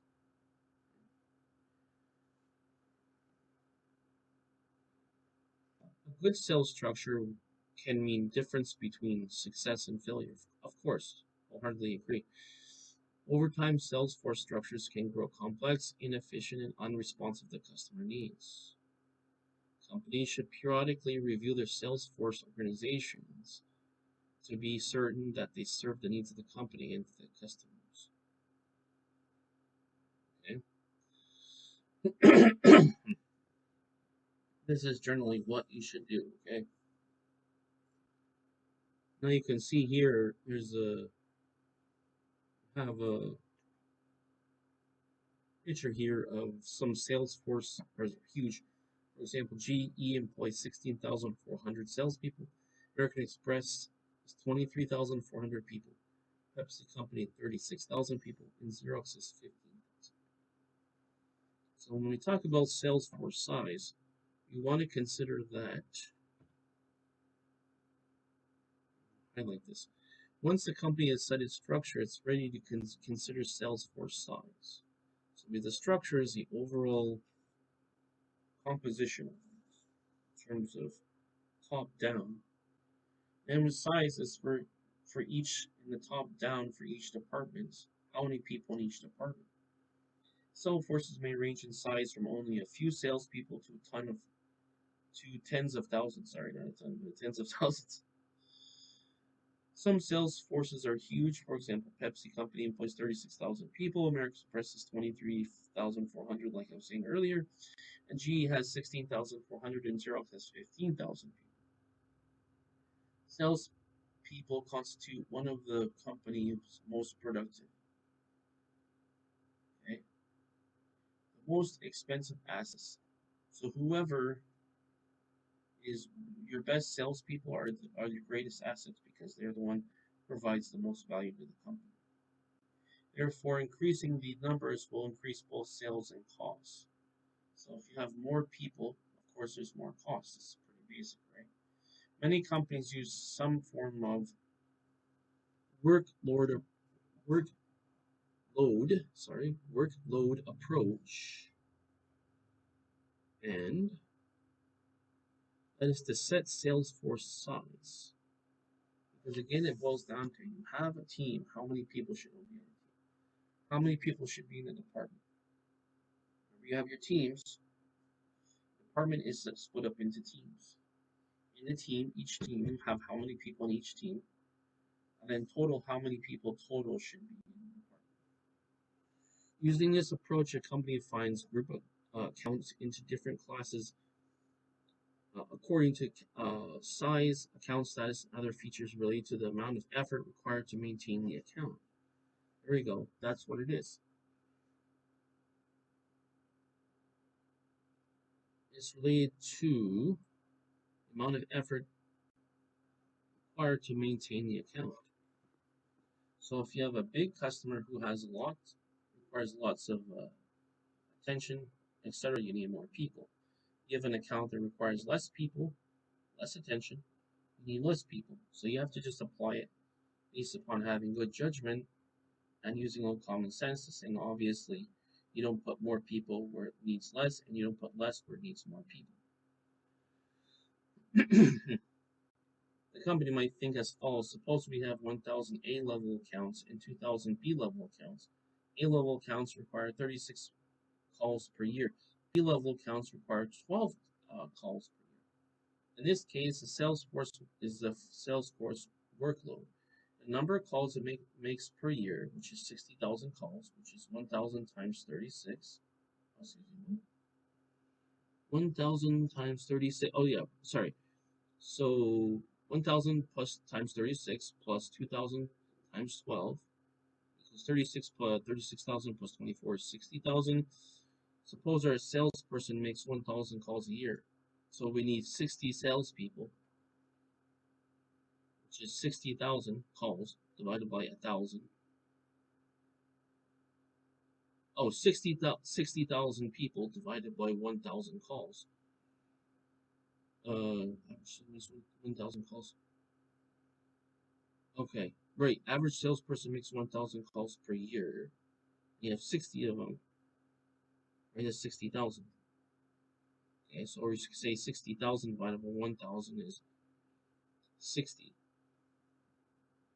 So if you, the other way is you can look at the opposite approach is, and also in addition to that was we determine the workforce based on we determine the sales force depending on what productivity needs to be done.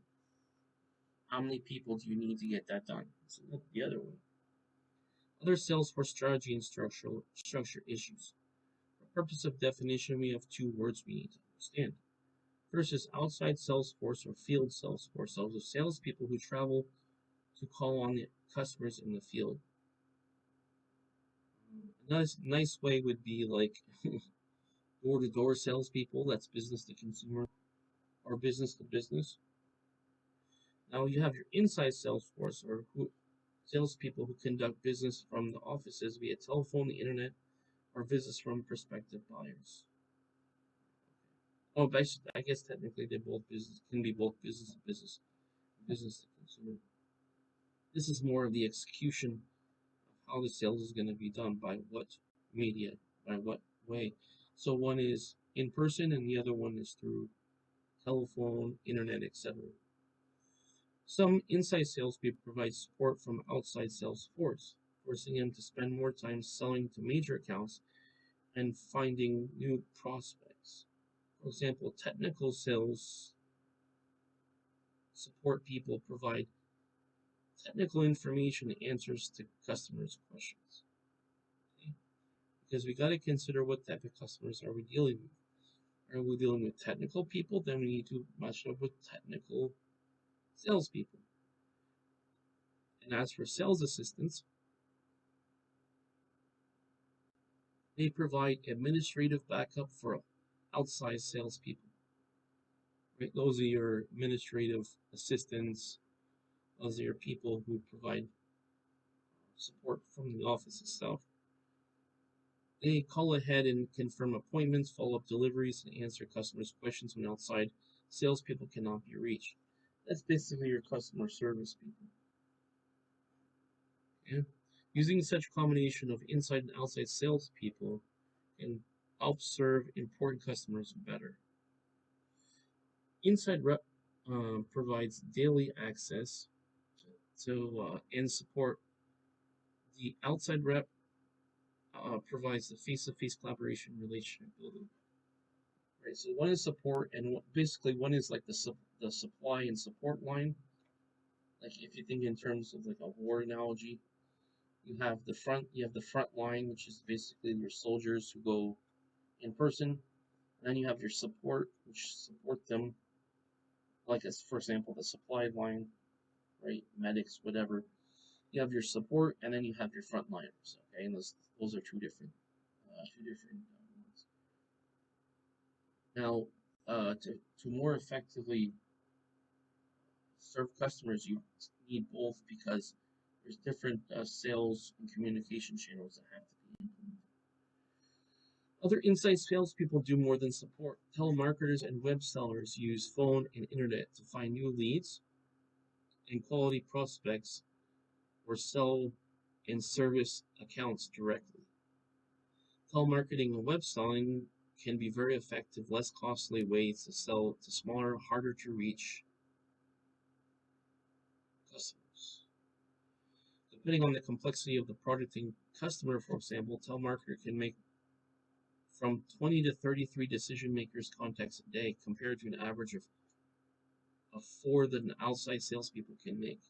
And whereas an average B2B field sales call costs $350 or more, routine industrial telemarketing call, uh, call costs about $5 and the complex call about $20.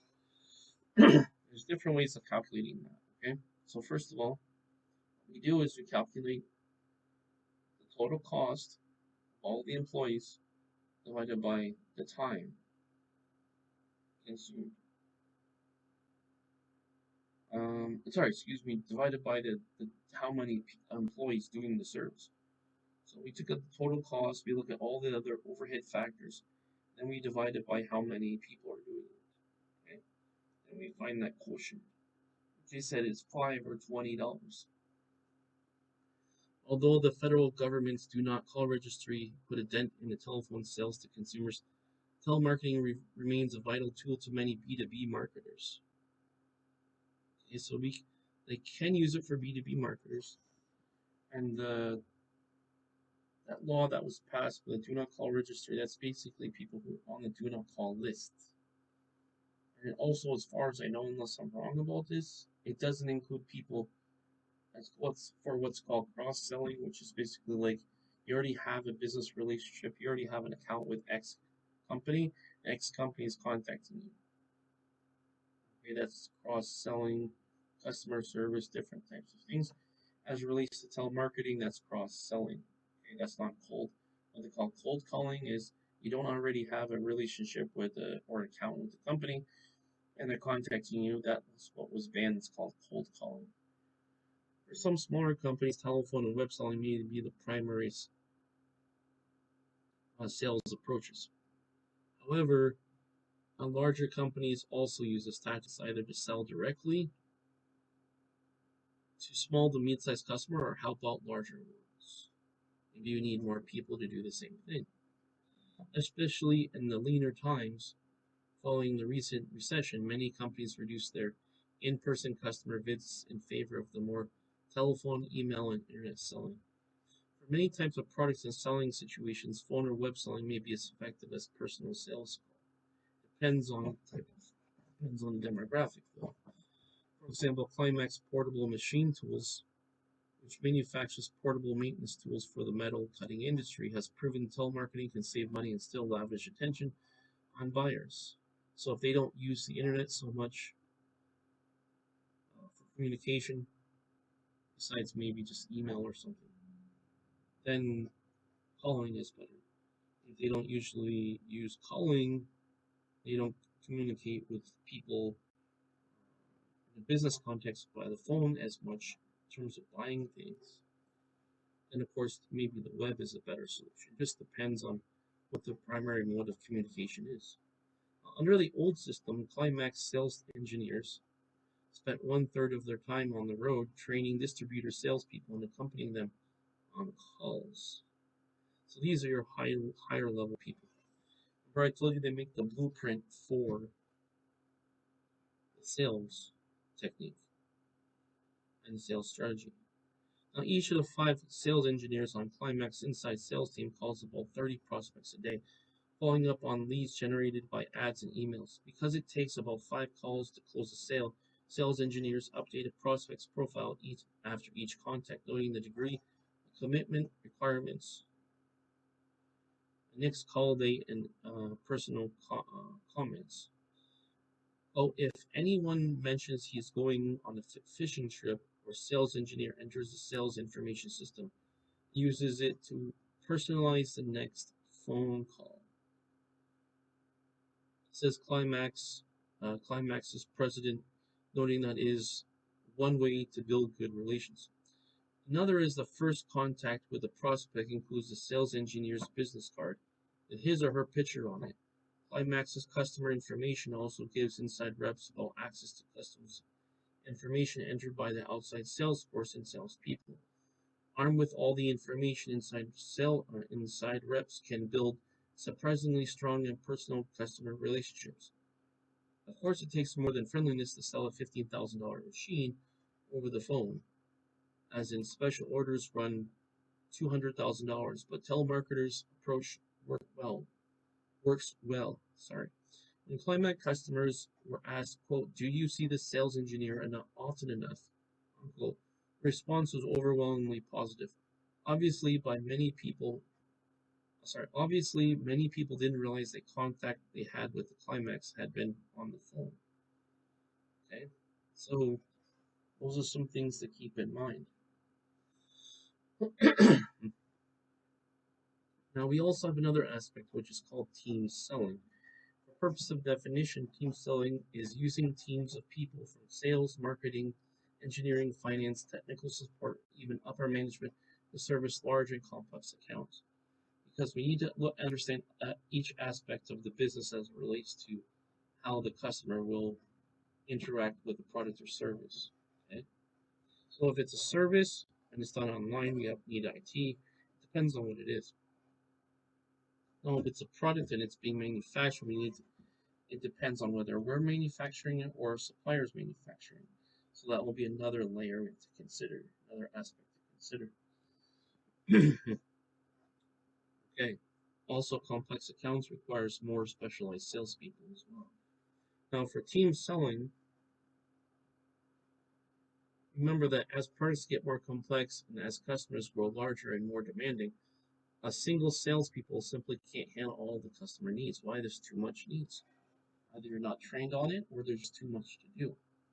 Instead, more companies now use team selling to service large, complex accounts. Sales teams can unearth problem solutions and sales opportunities that no other individual salesperson could do. So it's something just similar to what the marketing department does, also sales does.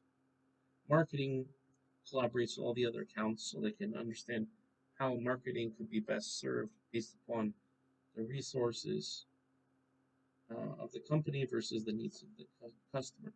For sales, we want to look at it in terms of all the other aspects too, in terms of presenting the value of the and the benefits of the product, and according to how it will be used, etc.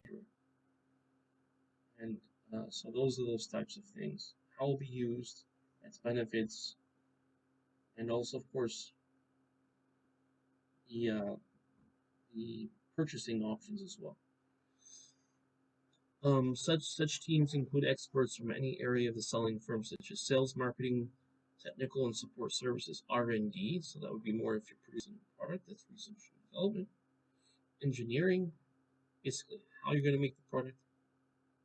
Operations, finance, and others. Operations would include your product management, product managers, oversee it, the operation of the in the creation of the product, in terms of its quality and its transformation.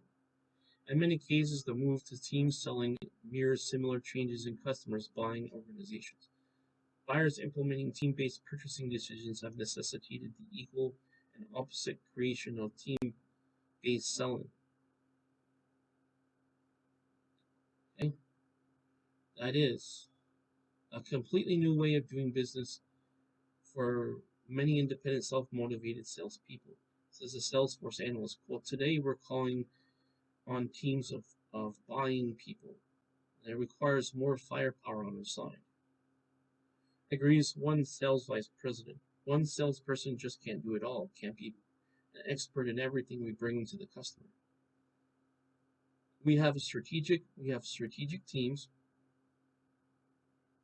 led by customer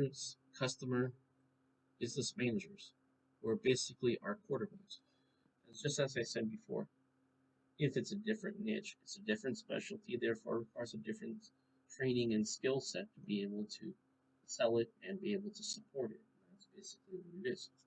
Some companies such as IBM, Xerox, P&G have used teams for a long time. In the chapter opening story, we learned that in this chapter opening story that we learned that P&G salespeople have organized into customer business development teams. This is what we're talking about now. Each customer business team is assigned by major P&G customers such as Walmart, Safeway, and CVS Pharmacy. So each team will be educated specifically on how to deal with that particular company. There are many factors to consider for that, which is almost beyond the scope of this chapter here, but suffice to say that each team has to approach each company slightly different than otherwise. In other words, one size doesn't fit all.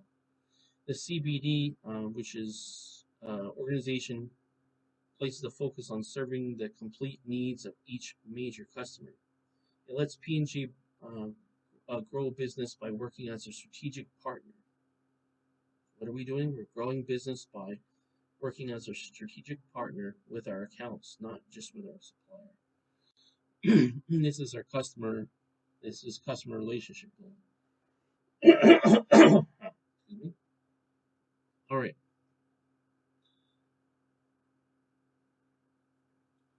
Team selling does have some pitfalls, meaning some drawbacks.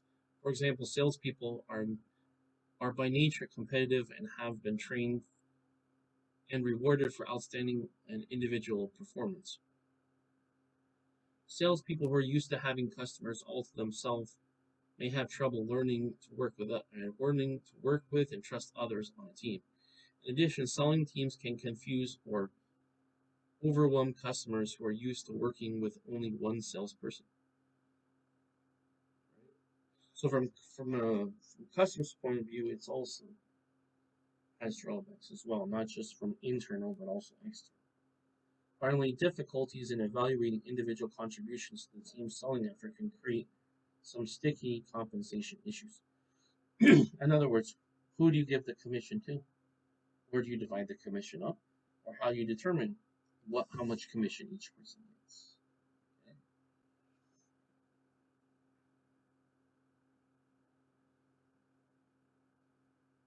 Recruiting and selecting salespeople.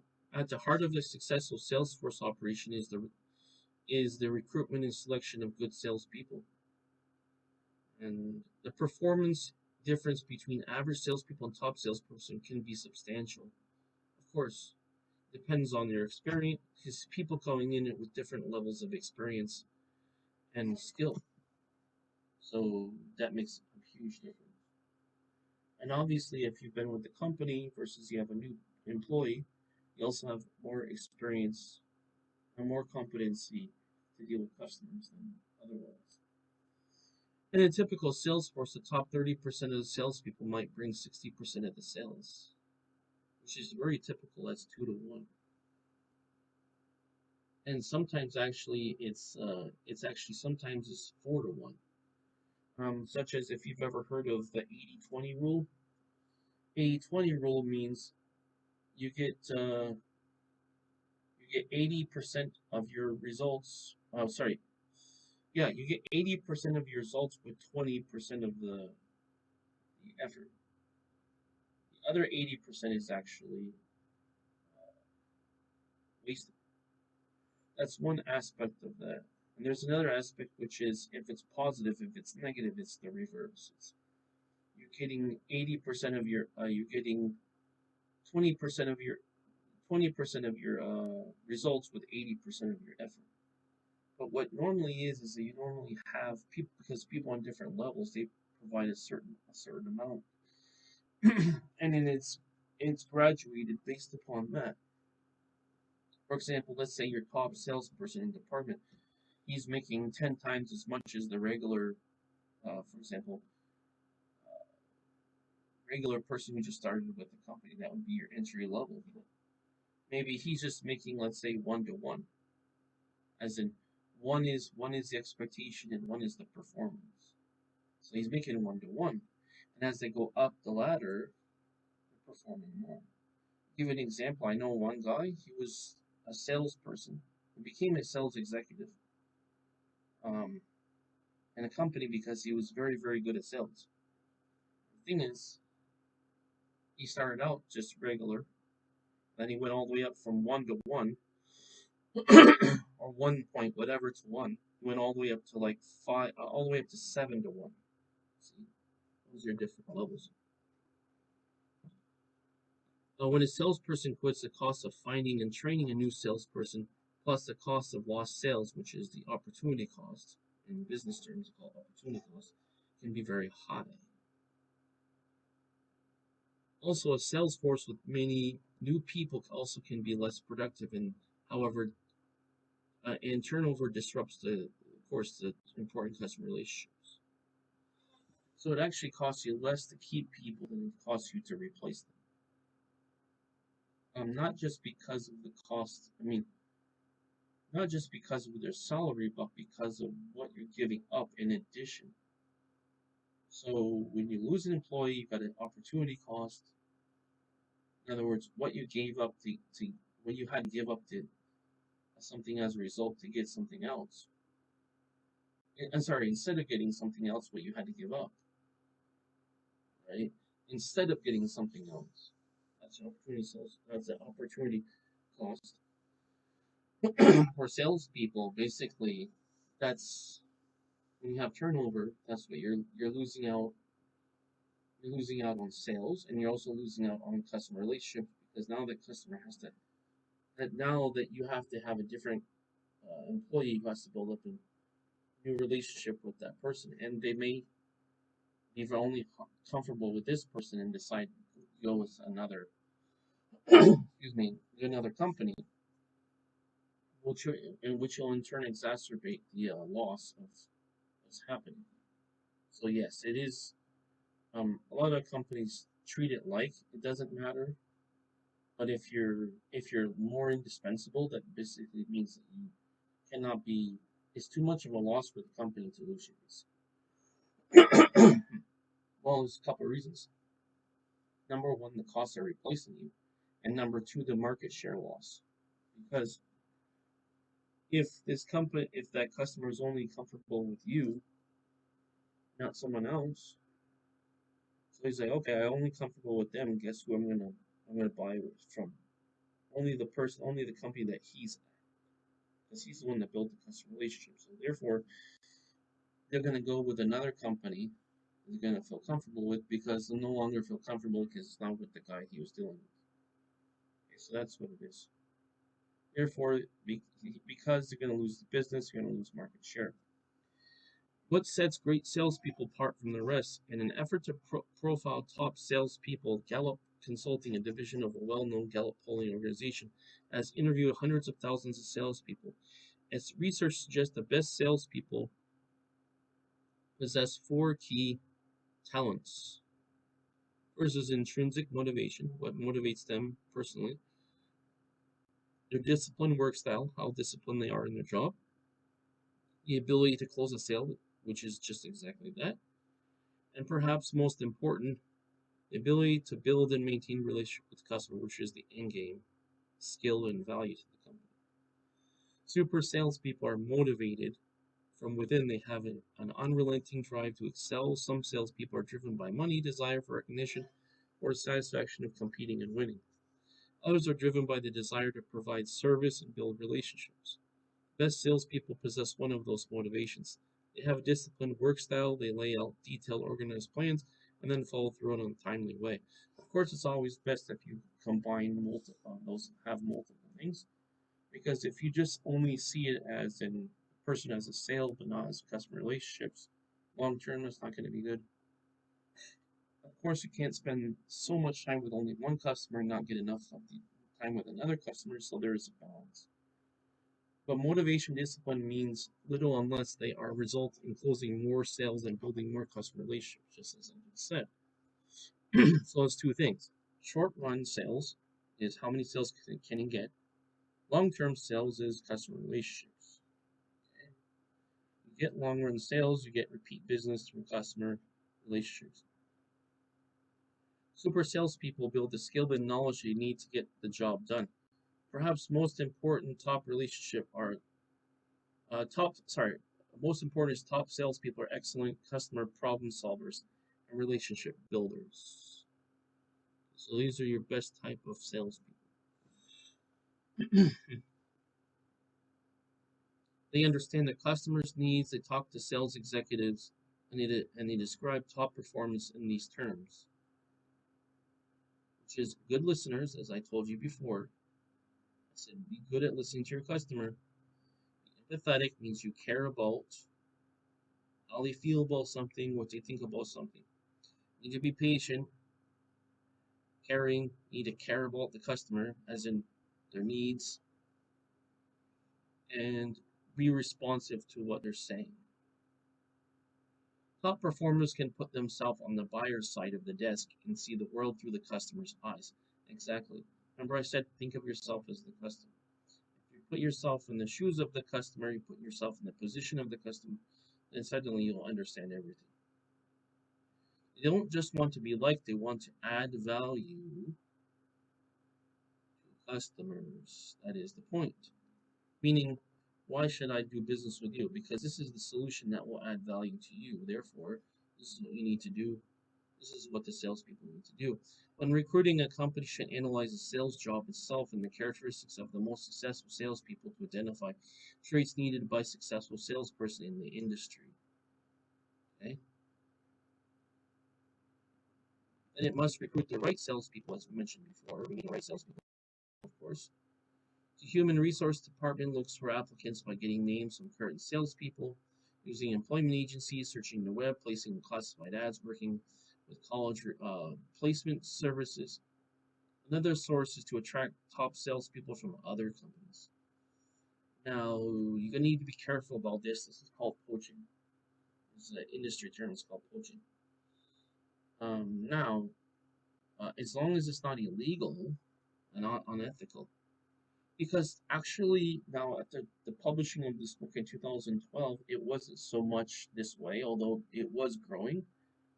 But nowadays I think definitely over the past 3 4 or 5 years it's more like employees are looking for companies as opposed to companies are looking for employees. Now, I'm not obviously companies are looking for employees to a certain extent, but top salespeople are going to go to where the better opportunities are. So basically, if they stay with the company too long and they don't get compensated more, the same or more than what another company is going to compensate them in terms of the overall benefits package, it's not gonna keep them. Proven salespeople also need less training and are productive immediately. So pretty basic common sense, obviously. Your higher performance, just if you're already good at it, you don't need training, and obviously you're going to produce right away because you're already skillful. Recruiting will attract many applicants from which the company must select uh, the best, select the best, sorry. The selection procedure can vary from the single informal interview to lengthy testing and interview. Some this actually happens in some corporations. They have multiple interviews. Actually, for one company, actually had 3 interviews. In other companies, actually, you have more than that. Maybe you have 4 or 5 interviews, which is, to me seems a little excessive, but some companies do it that way. Many companies give formal tests to sales applicants. These tests um, measure sales aptitude, analytical and organizational skills, personality traits, and other characteristics. References, post employment history, and even interviewing reactions. So some of the stuff is pretty basic. If you have any experience on either side of this, it's pretty basic. Oh yeah, but the test will provide only one piece of information. So depends on the job.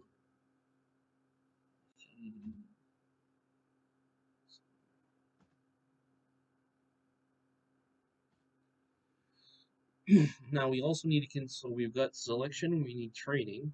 For training salespeople, salespeople may spend anywhere from a few weeks to a month or more, or to a year or more in training.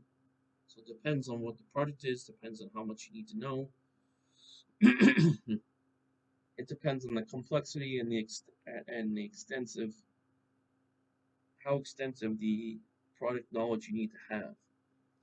Then most companies provide continuing sales training via seminars, sales meetings, and web e-learning throughout the salesperson's career. And all U.S. companies spend billions of dollars annually on training salespeople, and sales training typically captures the largest share of the training budget. U.S. technology companies invest 29% of their training budgets on sales training.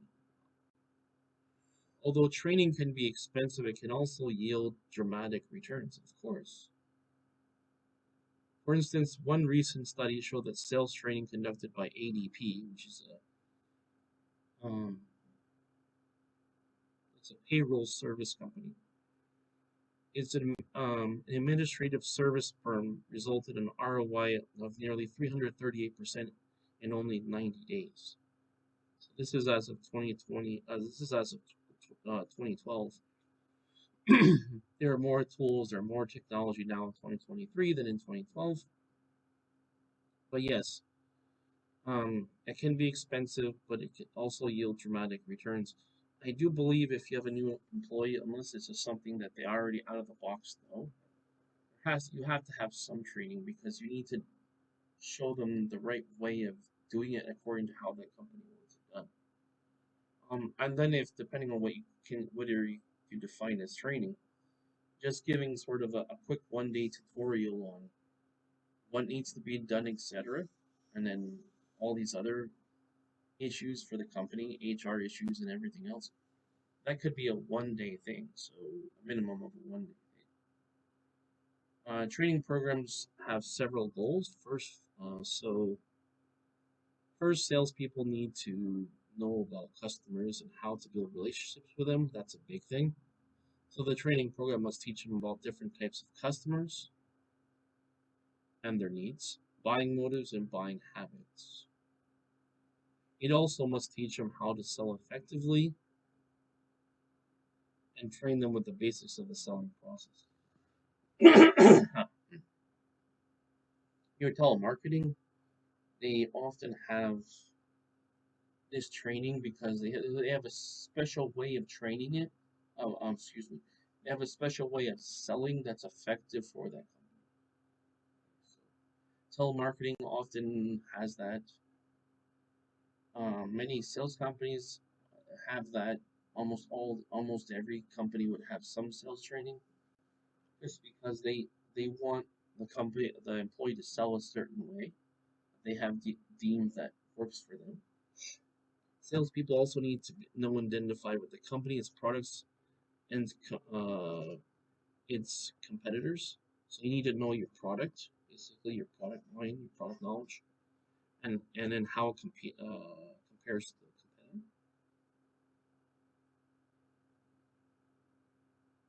Okay, so that's basically your strengths versus your threats.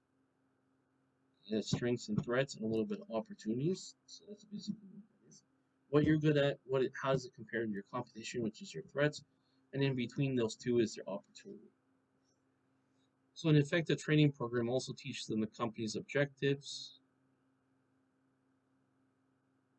organization, products, and strategies of major competitors. So depending what the strategy is, how do you compare, how do you differentiate to your competition? Today, many companies are adding e-learning to their sales training programs. One online training may range from simple text-based product training and internet-based sales exercises that build the sales skill to sophisticated simulations that recreates the dynamics of the real-life sales call. Training online instead of on-site can cut travel and other cost, and it takes up less of the sales selling time. So that's the definite benefit.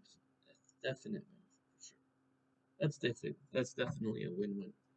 It also makes on-demand training available to salespeople, letting them train as little as much as they needed, and whenever or wherever they needed it. Most e-learning web-based um, oh, sorry, most e-learning web-based, but many companies now offer on-demand training via smartphones and iPod devices. Excuse me. Many companies are now using imaginative and sophisticated e-learning techniques to make sales training more efficient and sometimes even more fun. For example, Bayer's Healthcare Pharmaceuticals worked with Concentric RX, a healthcare marketing agency, to create a role-playing simulation video game to train its sales force in a drug marketing campaign. Most people usually associate fast-paced rock music and flashy graphics with an online sales training tools, but Concentric's RX innovative role-playing video game, Rep Race, is the battle for office supremacy. Has all of that and a lot more. Rep Race gives buyer sales reps and more entertainment than this staid old multiple choice test that it replaces. Game also helps. Uh, game was created to help breathe new life into a mature Bayer product. Basterone is a 17-year-old multiple sclerosis therapy patient. It was aimed to find a fresh and more active way to help Bayer sales reps apply an in-depth transformation. They learned about beta seron and actual selling in sorry in actual in sorry in objectives handling situations. They also want to increase rep engagement through interactive learning and feedback through the real-time results.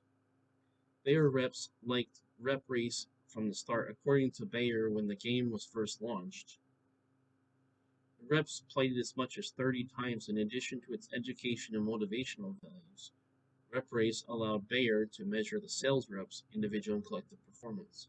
In the end, Bayer calculated that Rep Race simulation helped improve Batserone, uh, Betaserone sales team effectively by 20%. You can see a picture here what they're talking about. Now we're talking about compensating. A lot of this is very straightforward, but just think of it as in we need to pay the people according to in a fair in pricing structure in terms of their salary and in terms of commission. It's basically two ways of paying. You basically salary commission or sorry, if you could get a per piece, like a per sale, as well, a flat amount as opposed to a percentage of the sales amount. To attract good salespeople, company must have an appealing compensation plan. Compensation consists of four elements. Okay, of a fixed. So you have a fixed amount, like I said. You have a variable amount. You have expenses, so they compensate the expenses, and also fringe benefits as well. Maybe like using a car, getting something extra benefits. But in actual terms of actual real payment, I don't talk about. This is overall compensation, but overall payment, we would talk about salary, commission, or per piece. Means per each sale. It's a flat amount per each sale. Management must determine the mix of the compensation elements makes the most sense for each sales job. Different combinations of fixed and variable compensation may rise to four basic types of compensation. Okay, which I just told you. Well, actually, I told you three, right? Straight salary, which is your salary. Straight commission, so salary commission. Salary plus bonus. So you can get a bonus like a signing bonus or bonus for whatever X period of time after you do X thing. And then salary plus commission. So for salespeople, usually they want the salaries plus commission. And of course, the better you are, the more they're going to want commission. And they're going to want more because they believe that they're worth more.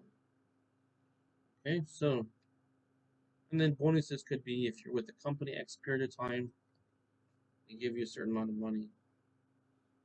Then there's benefits like when they mention fringe benefits, such as you get paid, you get vacation time, X amount of weeks per month, per year, not per month, per year, they're paid. So when you're not working, you're still getting paid. Those are paid vacation, and then you also have sick days as well. A lot of that is there to prevent people from leaving the company, and also to be competitive with their competitors. Because if they're not competitive, oh, this other company offers me much better benefits. I'll just go to them. Guess what? They just lost. They just lost all their investment in this. Well, they got a return on the investment, but the, there's opportunity cost involved in losing sales, losing this, losing that. A Salesforce compensation plan can both motivate salespeople and direct their activities. Compensation should direct salespeople towards activities that that are consistent with overall Salesforce and marketing objectives. So that could be how many you should be able to. You could have like a sales goal, how many you should be able to sell, and then there's other marketing stuff. So if you add more value, I'll give you one tip that I learned from this Grant Cardone, famous sales educator and salesman of the world. One of the greatest ones I've ever seen. I'm not easily impressed, so he made one point about compensation. He said that ultimately everything is commission because it's based upon you selling. In other words, you don't get paid if you don't sell. So even if you're on salary and you don't pay, you won't have a job much longer, right? So ultimately, in the end, because commission is based upon you getting paid based upon sales. It's a commission on the amount sold, right? As in, for every $100 of sales, right, you get a certain percentage. So yes, you need to compensate people fairly according to their performance. That's with the commission. And depending on the type of business, also you may need a salary position. There are different ways of setting this up, but I think from an ethical standpoint, you should give some salary. It should be a sufficient salary, and then you can set up the commission structure based upon what would be viable for the company, and also fair to the employee as well. If the strategy is to acquire new business, grow rapidly, and gain market share, the compensation plan might include a larger commission component coupled with new account bonus to encourage higher sales performance and new account development. So this is basically what it is, okay? You have two types of incentives. One is just straight sales. How much did you sell? But then in the end, you also need to motivate them to sell even more because they have a sales goal that they need to make. So that sales goal in the department divided by how many people, right? So that sales goal has to be met. Number one. Number two is not just you need to pay them for every sale you do. You need to pay them because they made a sale, but you need to encourage them to sell even more, and that's what the bonuses are for. Okay. In fact, more and more companies are moving away from high commission plans that drive salespeople to make short-term grabs for business. They worry that a salesperson is pushing too hard to close a deal may ruin the customer relationship. Instead, companies are designing compensation plans that reward salespeople for building customer relationships and growing the long run value of the customer. So there's different ways where, for example, let's say you made the initial sale, and for each sale thereafter, because they're a loyal customer, they can get a commission. So you have commission based upon new sales, and then commission or bonuses based upon reoccurring sales. And building a customer relationship does enable the company to get reoccurring sales or repeat business. When times get tough economically, some companies are tempted to cut costs by removing sales compensation. However, some cost-cutting measures make sense when business is sluggish. Cutting sales force compensation across the board is usually a don't go there list of the last resorts. Action, says one sales expert. Quote, keep it in mind that if you burn the salesperson, you might burn the customer relationship. If the company must reduce its compensation expenses, says an expert, a better strategy than across the board cut is to keep the pay up for top performance and turn down for low performances. Basically, it's a top heavy strategy. So basically, it's another way to encourage people to perform more. Perform at a higher level. Okay, now when it comes to supervising and motivating salespeople, we need to understand that new salespeople need more than a territory, compensation, and training. They need supervision and motivation. Okay? The goal of a supervision is to help salespeople to work smart by doing the right things in the right ways. You can't completely ignore your employees because you need to make sure they're doing what they're supposed to do because you're the one who's accountable if something goes wrong. See? Ultimately, it's the manager's responsibility. The supervisor assists the manager in accomplishing that the goals are accomplished. Okay. The goal of motivation is to encourage salespeople to work hard energetically towards sales force goals. As salespeople work smart and work hard, they will realize their full potential for their own and the company's benefits. Company's benefit, yeah. So, in terms of supervising salespeople, companies vary in how closely they supervise their salespeople. Many help salespeople identify target customers and set call objectives. Okay. Some also specify how much time the sales force should spend prospecting for new accounts and set other management priorities. Right? So it's how much time the sales force should spend prospecting for new accounts. Other management priorities as well. One tool is the weekly, monthly, or annual call plan. It shows which customers and prospects to call on, and which to carry out. Another tool is time and duty analysis. So, in addition to time spent selling, the salesperson spends time traveling, waiting, taking breaks, and doing administrative chores. So it depends on what it is. There are certain situations where, as a company, you have to be sensitive. So I'll give you an example. Okay, this is a very good example. I worked for one company for 2 years. Okay, during 9/11. Okay, guess what happened? You know what happened 9/11, right? Okay, so the company did not sell for a day or two, just because of the trauma that the country was going through, and therefore wanted to back off a little bit to be considerate. So what they did was, instead of selling, use that time as a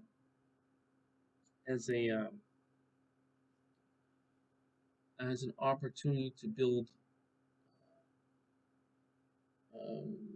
basically to build goodwill among the employees, okay? And then some other underlying like teamwork activities. So from time to time, I believe it is necessary to do training, which is your teamwork building or team building or skill building. Also, for morale, it's also important to build morale. I always get interrupted when I'm doing this. Morale building is also good too. If you can kill a couple birds with one stone, as the expression goes, it's better. So basically, what you did was we talked about watched some team building movies and talked about team building and morale and other things like that. Once in a while, that's good, because you need to step back and assess how you're doing and say, how can we improve as a team? So the figure below you see shows how salespeople spend their time. Okay. From a manager's point of view, you would ideally like to have 100% on the phone. 100% selling them. But I'll give you a tip here. If you're a sales, and this is what I learned from Grant Cardone. I don't know why I didn't think of this. This is almost a brilliant idea. So the question is, how can you increase sales over what you're already doing, right? Based upon the time constraints you have. You know what he said? This is on your lunch break. What you do is you just don't go to the break room and just have your lunch. No. If you want to be an overperforming salesperson, what you do is you go to like a restaurant or cafe where you have those typical demographics of people, right? Um, that buy these types of products. What you can do is you can set up an appointment on your sales on your lunch break and meet customers during the lunch break and get an extra sale in between. See that? Or you can just be around, and I can tell you this strategy works for sure because I used to do this. You know how in real estate they say location, location, location, right? Same thing with sales. If you're in the area where the people have more disposable income and are more likely to purchase that product, just being in that area presents opportunities. What you do is you're in that opportunity and you just talk to people, have a normal conversation. Hey, how are you? How's everything? Like you're just kind of having small talk, right? And then you say, okay, oh yeah, so what are you doing? What do you do? I'm in this industry. Oh, really? That's interesting. And then this you have to be even more skilled with interpersonal because you have to be really smooth. Oh, really? You're doing that? Oh, really? What's going on with that? Yeah, that's interesting. You don't try to sell them up front. You just try to build up that rapport and information gathering, and then you say, "Oh, really? I work for a company that does this." Oh, really? Yeah, we can do that. How about we set this up? We can do that for you. Really? Okay, let's do it. and they give them business card, exchange information, set up an appointment, and then they confirm with their supervisor that's makes a call. Can we set this up? I've got a customer here, blah blah blah. And he, of course, you're on your you're on your lunch break. He's like, of course I'm going to set that meeting up. We're going to make a sale, of course. There you go. That's another way. On your lunch break, or the place where you have people who are likely to buy that product and or who can buy the, either are likely to buy or can buy the product, and just be in the area and just socialize with people. Don't bring up the product in the beginning. You back you backload it. You don't front load. You front load the communication, the rapport building, and the information gathering. And then after you've done that, towards the back, middle to back, and you just then you talk about yourself. Well, I do this. Oh, what do you do? That's good. And then you say, okay, this is what we do. Maybe we can fill that need that you're looking for. How about we set up an appointment? Okay, bingo. You just got an appointment right on your lunch break. You see, you have to be in the area to do it. It's one thing people don't think about. They don't use the full resources and opportunities that's given to them. Okay, so that's definitely a pro tip right there. Okay, let's talk about this diagram now. How salespeople spend their time. Now, the reason why I mention that is because this is another way you can use time to sell. Okay? Because imagine each lunch break you have, you've set up a new appointment in person, so they've seen you. They can physically see you instead of hearing something on the phone. That's even more powerful. You know why it's harder to say no in person than it is over the phone? That's one of the reasons. So, if you look at this pie chart, we talk about how the salespeople spend their time. Number one is administration, 31%. Number two, what's the second highest? Second highest is travel time at 18%.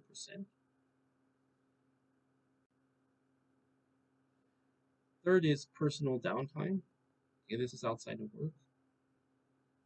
Next is problem solving. This is your assessment, evaluation, strategy building. That's problem solving. Prospecting. Sorry, problem solving is 14%. Then you have your prospecting, which is trying to get leads, what they call in sales leads for clients. That's prospecting. And then finally, active selling. This 10% can be, for example, your lunch break, 10%. So it is. Then you have your active selling. This is what you do in the job. Okay.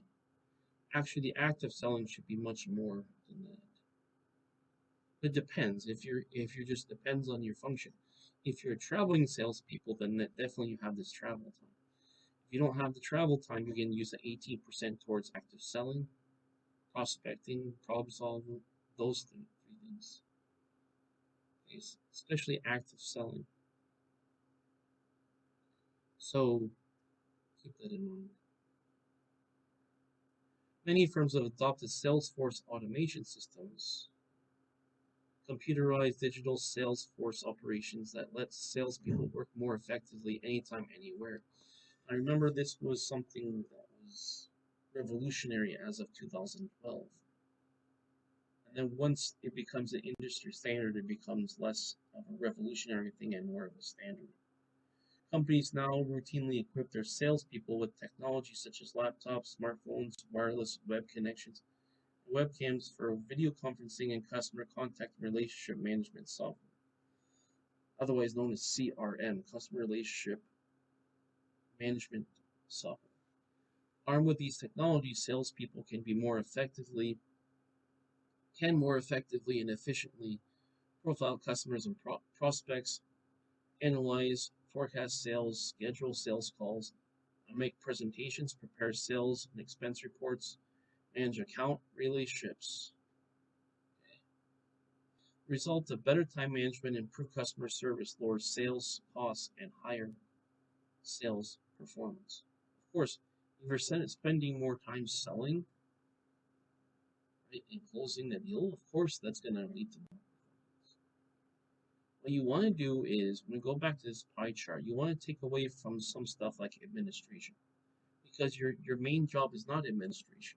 You're not you're not the top management. You're not in HR. You're not in those things. Right? You're not doing inventory. You're not in accounting. You're not right. You're there to sell. So maybe just initial paperwork from time to time. Yes, but that 31% is quite ridiculous. That that should only be maybe 5 to 10%. And then put that again. I want to front load that into active selling. I don't want to put that. I don't want to have so much in administration. For a salesperson, you need to have this. This active selling needs to be more like 50 or more percent. Because, for example, let's say administration. Let's say it's 10% from time to time. Let's say overall for the year. Let's say it's 10%. Let's say generous and say 10%. You could take the other 21%, put in active selling. Now you're already at 31%. And if you work in the office, you can take away the travel time. Put that 18% into the active selling. Now we've got 31 plus 18, that's 49%, pretty close to what I was saying when I said 50%. Yeah. You still need some prospecting. Now, this depends on what position you're in. So if you're in higher up positions, you have more administration percentage for the time used. Personal downtime should be irrelevant because that's separate from work itself. So again, you could take that 17, this is of the work day, let's say it's 8 hours. Let's say you're there for 9 hours, you're working for 8. Of the 8 hours, that 17% shouldn't be there, that should be right to, of the 9 hours, maybe 1 out of the 9 is personal downtime. So what is that, 11%, 12%? That's a difference of 5% here, so you can put the other 5% into active selling. Now we're almost, what are we at, 54%? Yeah. And the other stuff here, if you're a regular person, so downtime should be immediately cut out because it's irrelevant to the job. That should immediately 17% immediately put back into active selling. Travel time, that should be cut as well, depending on your position. So let's say in some positions that's good, but average salesperson, you shouldn't have travel time. You shouldn't have personal downtime. So that's 35%. Put it back in. Administration should be minimal, like 5 to 10%, maybe 5%. So now we're talking about 35 plus the difference of 31 and 5 is 26. So that's 61%. Add that to selling time. Now we're talking about 71%. And then prospecting, shouldn't have to do any prospecting as a regular salesperson. You could, but this is based upon 8 hours, not 9 hours. If it's based upon 9 hours, yeah, you're prospecting, personal downtime plus prospecting is, you could combine those two together. So instead of 27%, it's only, for example, 12, because it's 1 out of what? 1 out of 9 is 11 point something percent. So now we're only talking about 11%. Problem solving could be once in a while training. Maybe that's 10%, maybe 14%, maybe. Yeah, maybe that should be another hour of 1 out of 9, maybe 1 out of 10. So that should be actually 10%. Anywhere from 10 to 11%. Now we're really talking about 80 something percent of the time or so. The idea now is you're using prospecting as part of your personal downtime, such as during a lunch break, and using that together, putting those together instead of having them separate. Now, in terms of selling on the internet, this is one of the main ways it's done nowadays, especially in 2023. Keep in mind this published in 2012, so 2012 it was an emerging trend. And the merging of an innovative sales practice with Web 2.0 technologies to improve sales force effectiveness and efficiency. This is a tool that they're using. So Web-based technologies can produce big organizational benefits for sales force. They can help conserve person's valuable time, save travel dollars, give salespeople a new web vehicle for selling and servicing accounts. Now remember I just said that. You take away travel time, put it very minimal, maybe a couple percent. You can actually almost completely reduce that by having a person work remotely. So now you can take the 18%, I don't know, or maybe 15%, whatever, leaving a couple percent for occasional things. Put that 15% back into active selling. Now you went from 10 to 25. Administration was cut out. So the only thing really left over would be, if we're talking about 1 out of 9 hours, we're only talking about 11% left over. Okay. Maybe prospecting. So let's say worst case scenario. Let's say problem solving. Let's say it's 5% prospecting. Let's say it's 10%. That's 15%. And then if we consider out of 9 hours total, plus another 11 is 26. That's 74% in active selling.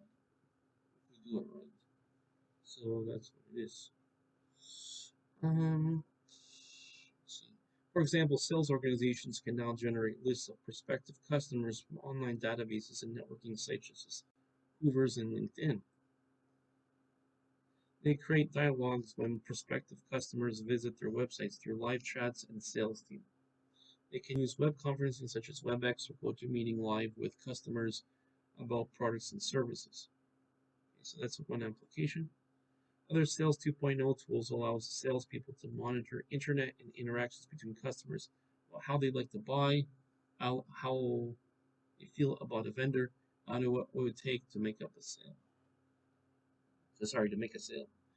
Today's sales forces are ramping up their use of social networking media, proprietary online customer communities, webinars, and even Twitter, Facebook, and YouTube applications, which has been done much more now as of 2023 than it was when it started out in 2010, 2011.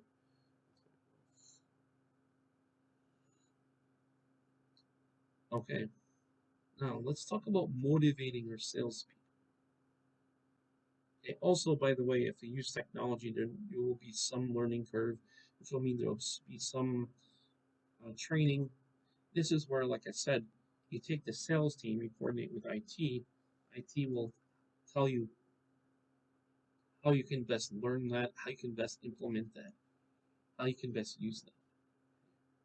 You use that with sales and or marketing can coordinate with IT and learn that technology more effectively and reduce the training time and the learning curve.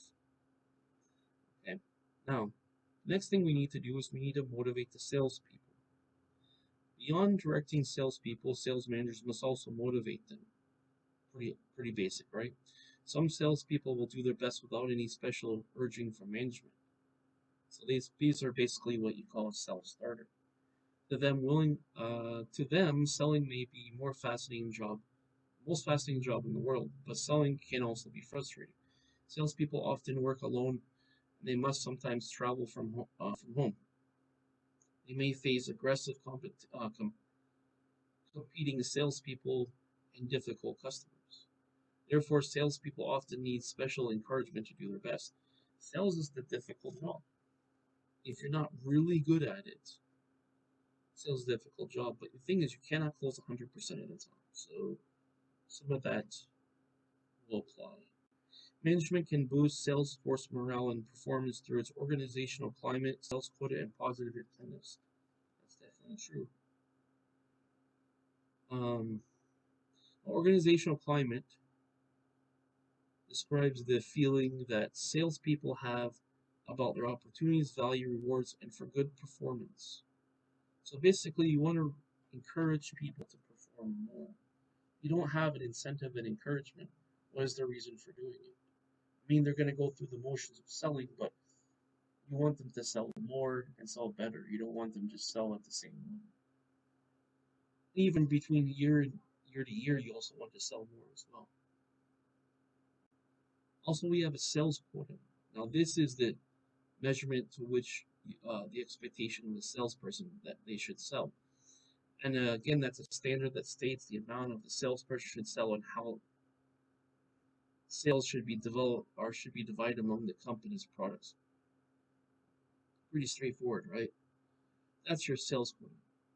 So usually it's divided in a monthly way. So it's how many sales per month you need to sell. They have different equations and matrices for it. So it could be calls, how many sales per hour, right? And then the total, or you could look at the total sales per month. So there's different ways you can look at this. Um, or you can look at both of them too, and you can determine. You can look at the statistical information and say, okay, which day sold more, which week sold more, etc. Now we also need to evaluate salespeople and the sales force performance.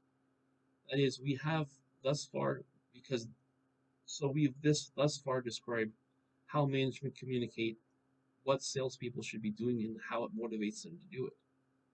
Okay? Now the process requires good feedback, and good feedback means getting regular information in salespeople to evaluate their performance. Okay, we need to see how is the salesperson doing. Is it up to the sales quota performance? Are they meeting or exceeding expectations? If they're not meeting expectations, we need to figure out why. What part of it are they not exceeding? Is it because they're not calling enough? Is it because they're missing too many days of work? Or is it because the method they're using, which is the method they're using according to training, is not working? In which case, that's not the salesperson's fault. That's the company's fault, which by default would be the sales manager's fault or the department's fault. Management gets information about salespeople in several ways, as I said before. The most important source is sales reports. Okay. So in your sales reports, they're weekly or monthly, as I said earlier. Work plans and longer term territorial marketing plans. So it has all those things. Performance, your plans, etc. Salespeople also write up their own completed activities on call reports and turn them into expense reports. So it's basically like if you go on travel, if you travel on business, there is a reimbursement in terms of the travel expense reports. They report how much they had to pay as per the business travel costs. Also, any other travel related expenses, such as let's say you're flying to another country, another state, even you're going to another city, and then there's a cost for staying somewhere, the food, the transportation, going from point A to point B, or whatever, or multiple points. It's also in that expense report. It's basically the itemized expenses or business expenses as per the expense reports for traveling or just doing their job in general. Also, he also will monitor the sales and profit performance data in the salesperson's territory. And the reason why that matters is because we're looking at the average of all the people and their performance compared to the average. And then taking all of that and then comparing it to the sales quota and the expectation of performance. So they compare each one compared to expectation performance, meet or exceed, yes, and then they take the average and they say, okay, of all the people, almost like a sliding scale of all the people, where do you end up? Are you in the top 10%, 20, 30, 40, 50, whatever you win? And it'll tell you your performance compared to other people. Now, using various Salesforce reports and other information, sales management evaluates the members of the sales force.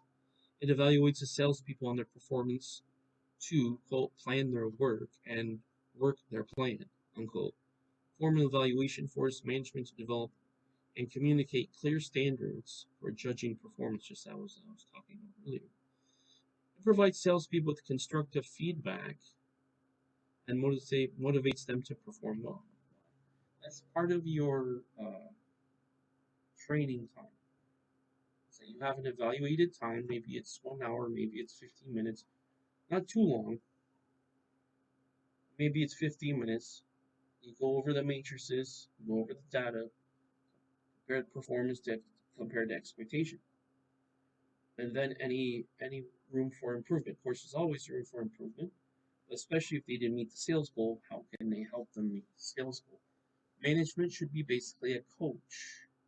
They're an overseer, but they're also a coach. Overseer because they need to make sure things are done according to company policy, but coach in terms of getting them to perform better and helping them to perform better, giving them tips, giving them the training they need. On a broader level, management should evaluate the performance of the sales force as a whole.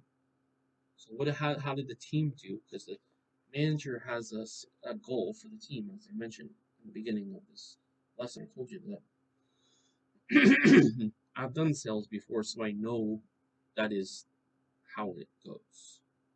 Because that's a top-down structure. So the manager has a goal, the person above the manager has a goal, and then, for example, let's say that center, a location also has a goal. Okay, so there's basically 3 levels that all have goals, and then his or her boss also has a goal for that region. See how that region, how much we have, and then maybe for the whole country, how much, and then of course the whole country and or the whole world. CEO, right? So it's all top down. Each one contributes up the ladder to the success of the company itself. Also, another thing to consider is the sales force accomplishing the customer relationship goals as well. Of course, sales, as I mentioned, profit objectives. Okay, that's another thing management should consider. Is it working well with other areas of marketing and company organization? Because we need to combine efforts with other departments as well. So immediately sales and marketing together, and then Salesforce costs in line with the outcomes. That's return on investment, as well as marketing activities. The company wants to measure its return on sales investment.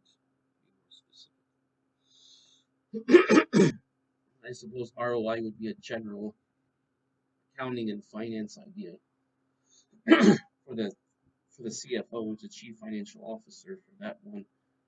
Basically, a financial department, and then reporting to the CEO, which is responsible for the overall company performance.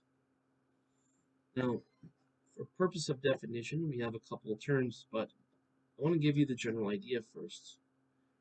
When we're talking about the personal selling process, we want to turn from designing and managing the sales force to the personal selling process itself. The selling process consists of several steps of salespeople that must master. These steps focus on the goal of getting new customers and obtaining new orders. Those 2 things. You get the customers and then you get the orders. However, most sales people spend much of their time maintaining existing accounts and building long-term customer relationships. So, first is you got to get the customer, which is interest, attention and interest in terms of marketing. Those are marketing terms. Attention and interest. Then we have closing or closing on sales, or otherwise known as closing.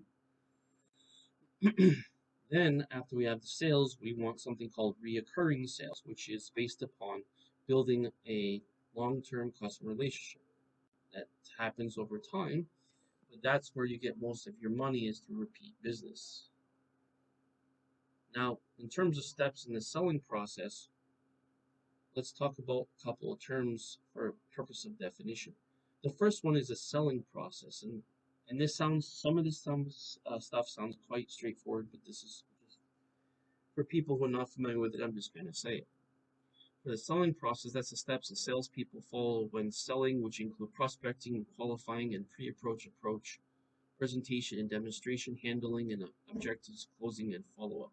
Your follow-up is where you're building long-term customer relationships, otherwise known as also in between this layer, this step, and this step, there's a sub-step called value-added services, which can be between steps or between the end the sale and the customer building is the value added, or it could be part of value added.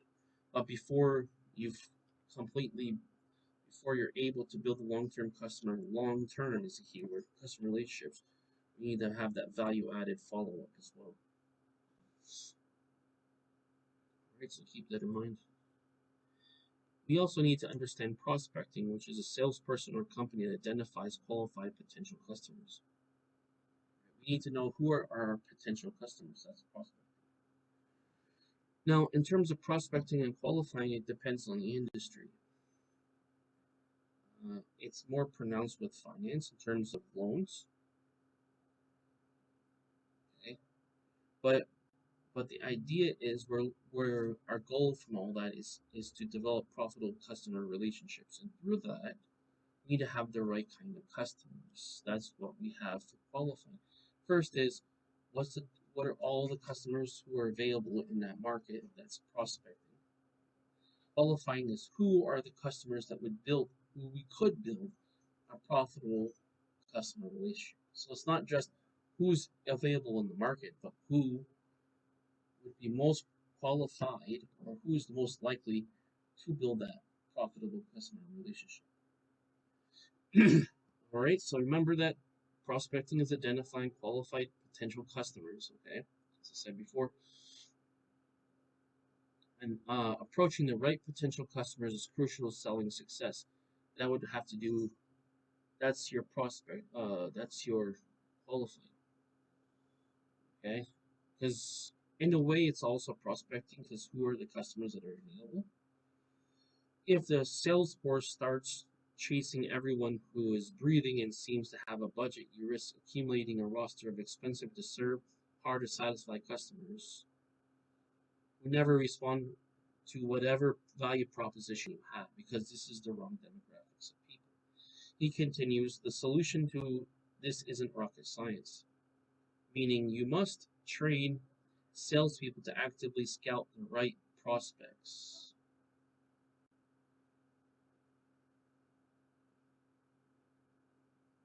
Another expert concludes increasing your prospecting effectiveness is the fastest way to boost your sales. Okay? You need more people to sell to. That's your prospecting. You need to get more potential customers. That's your prospecting. A salesperson must often approach many prospects to get only a few sales. Although the company applies some leads, salespeople need skill in finding their own. That's why I told you. Leads, or otherwise known as lead generation.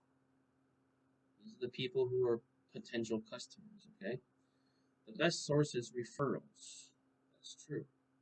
Salespeople can ask current customers for referrals to cultivate other referral sources such as suppliers, dealers, non-competing salespeople, and web or other social networks. They can search for prospects in directories on web or track down leads during telephone or email. Or they can drop in unannounced on various offices, practice known as cold calling. So calling to people who are not already a customer or showing up at a place who's not already a customer. That's your cold selling, otherwise known as your cold approach, and then your cold calling would be by phone, cold approach would be in person. Salespeople also need to know how to qualify leads. How do you qualify the lead? This is where we have qualifying. This is how to identify the good ones and screen out the bad ones. Why? Because the good ones are going to be profitable, the bad ones are not going to be profitable. Prospects can be qualified for looking for their financial ability, which is their disposable income, volume of business, how much do they want to buy, special needs, what does the customer need, location, where is the transaction going to happen, and where should it be delivered, etc. And how much can they buy? Is it possible to sell them more in the future? That's possibilities for growth. Okay. Now, to do that, we need to do something called, to qualify, we need to do something called a pre-approach, otherwise known as a pre-qualifying. In the financial industry, you call it pre-qualifying. In sales, you call it pre-approach. A salesperson learns as much as possible the prospective customer before making a sales call. Okay, so you have your prospects. Prospects, you need your prospects, or your otherwise known as your leads, to call. That's your list of potential customers, is your leads, otherwise known as your prospects. Then before you call them, you do a pre-approach to see if it's possible, if it's going to be worth it to call them. That's your qualifying part, or technically that's part of the qualifying is the pre-approach. Before calling on a prospect, a salesperson should learn as much as possible about the organization which it needs to be involved in the buying and its buyers, these characteristics and buying styles. So is this a good customer for the company? That's what the pre-approach, that's so qualifying uses a process called pre-approach. The step is known as pre-approach, as I said before, and revving up your sales starts with your preparation. Of course, you need to know your customer. It's very important. Says one sales consultant, a successful sales begins long before you set foot in the prospect's office. Obviously, you need to know your customer, you need to know your approach, and obviously, you need to know your value proposition. And most notably, with the value proposition, is also paired with the 4 P's in marketing: price, promotion, place, product, price, promotion, and place.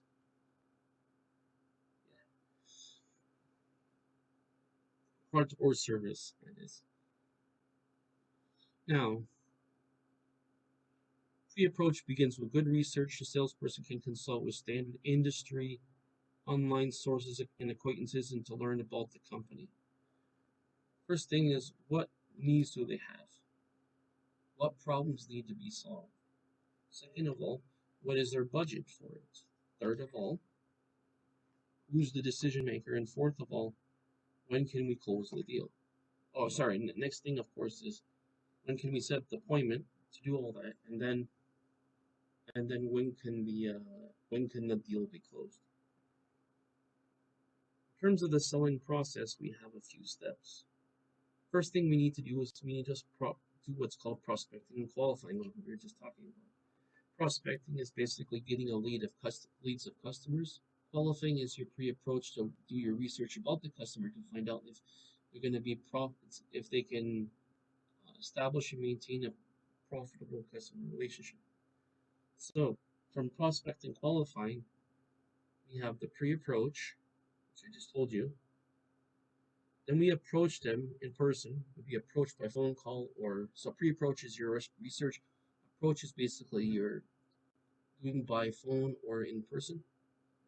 Then after, when we set up the approach, we're at the approach, we need to use a presentation and demonstration, which is technically part of the approach. That's presenting it, showing the value proposition of the product, and demonstrating it through either in person, visual aids, or whatever it is. Okay. Then after that, in the sales process, sometimes we need to handle objections because there may be some objections in terms of why should they purchase this product or service. So we need to get past the objections. After the objections, finally, we need to do one thing which is very important. We need to close. We need to basically say, when are we going to make this happen? Let's close it. Okay.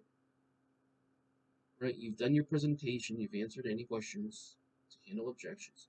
Now we say, okay, when can we make this purchase? Closing. Okay. After the closing, we follow through with the payment.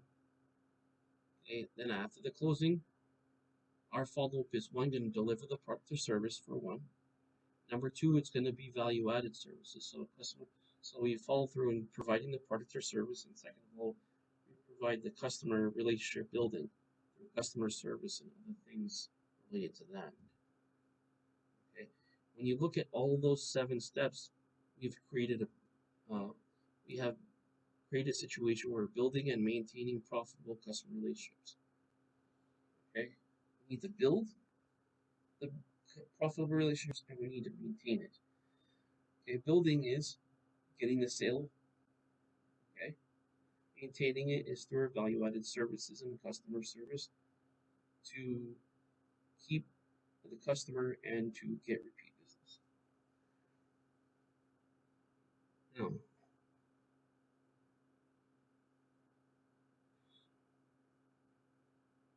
let's talk about a couple of definitions here. There's a couple of important definitions. Number one is the approach, which is a salesperson meets the customer for the first time.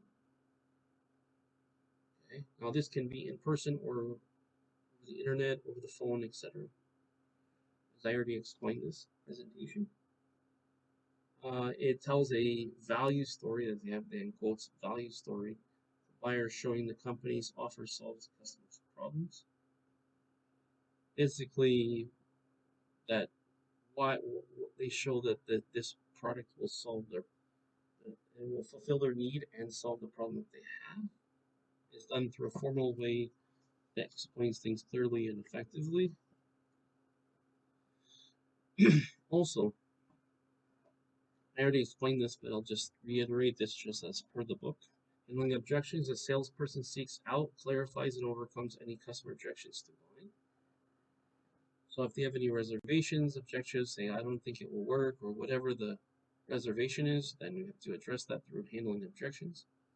Then with closing, we salesperson asks the customer for an order. Basically, at some point says, okay, when are we gonna buy? When are we gonna set this up? Basically, they have to breach the topic. Okay. Then finally, after we've closed and got the commitment on the order and at least presumably got the payment for the order, we need to do a follow up, which is a salesperson follows up the sale of the to ensure customer satisfaction and repeat business, as I said. Now, those last two, well, everything's important here, but what the mistake that salespeople do is they spend too much time on the presentation and not enough time. They don't get fast enough to the closing. Now remember, after handling the process objections, salesperson else tries to close the sale. Some salespeople do not get around to closing, as I just said. It's a very common problem. They may lack confidence, feel guilty about asking for the order, or fail to recognize the right moment to close the sale. Basically, the golden rule is once you finish your presentation, you offer offer for them to ask any questions. And after questions is the only thing left over now is the whole purpose of why we're meeting is to close the deal. Basically, you have to say, okay, is there any reason why? So part of objections is there any reason why you wouldn't buy this today? Okay, those objections. Okay. Then after there's no more objections, they're interested. Say, okay, when can we make this happen? Okay, how about you set up a time this week. Send over the payment this week so that way we can get this going. You need to be proactive in the closing. Okay, don't be afraid to ask. When are we going to make this happen? So there's closing techniques I should mention here. The salesperson can use one of the several closing techniques. They can ask for the order, which makes sense.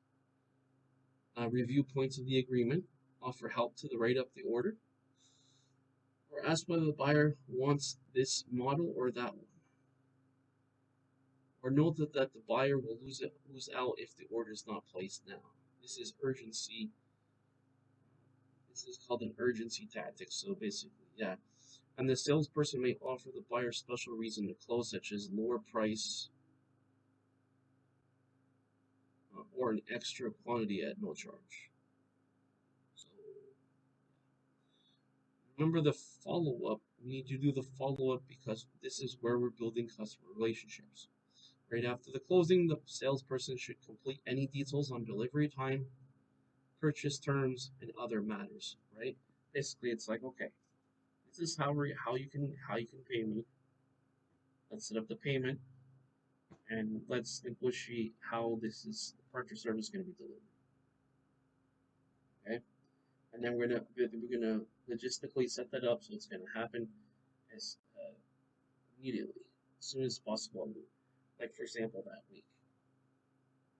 The per salesperson should schedule a follow-up call. So after that, you've done all that, right? The paid, you set up the arrangements for payment and paying, and then you deliver the product or service. Next step is their follow-up, which is the salesperson should schedule a follow-up call after the buyer receives the initial order to make sure that the proper installation, instructions, servicing, etc. This visit will reveal any problems, ensure that the buyer the salesperson's interest and reduce any buyer concerns that might have arisen since the sale. Yeah, very important. I've mentioned that to somebody I used to tutor, and I told him yes, he sells karaoke machines, and yes, um how can he get more orders? And how can he mitigate or reduce the people he's losing, customers he's losing? I said, first of all, I said, did you follow up? Did you ask them after they purchase it, how's it going? Is everything fine? No. You need to ask. You need to be, number one, you need to be fresh in their mind. Number two, you need to make sure everything is going according to their expectations. That's two things. And the third thing is you actually do a second follow up technically. You do an immediate follow up, let's say within a week of that time that you deliver the product service. Did they receive everything fine? Is everything working? Okay, yes. Are we meeting the expectation? Yes. Okay, then after that, you wait another week or two and say, okay, how's everything going? So you kind of kill two birds with one stone. You say, how's everything going? Customer building, customer service. Okay. Then, okay, how about we're in the middle of the month now. How about we set up a time for the next order? Okay, yeah, so the product's selling well, it works well, everything's great. Okay, we'll set it up another order for 2 weeks from now. Because the first week you follow up, make sure everything was meeting your satisfaction, and the week after that you set up to place an order from 2 weeks from that point. Then you can get repeat business. Now,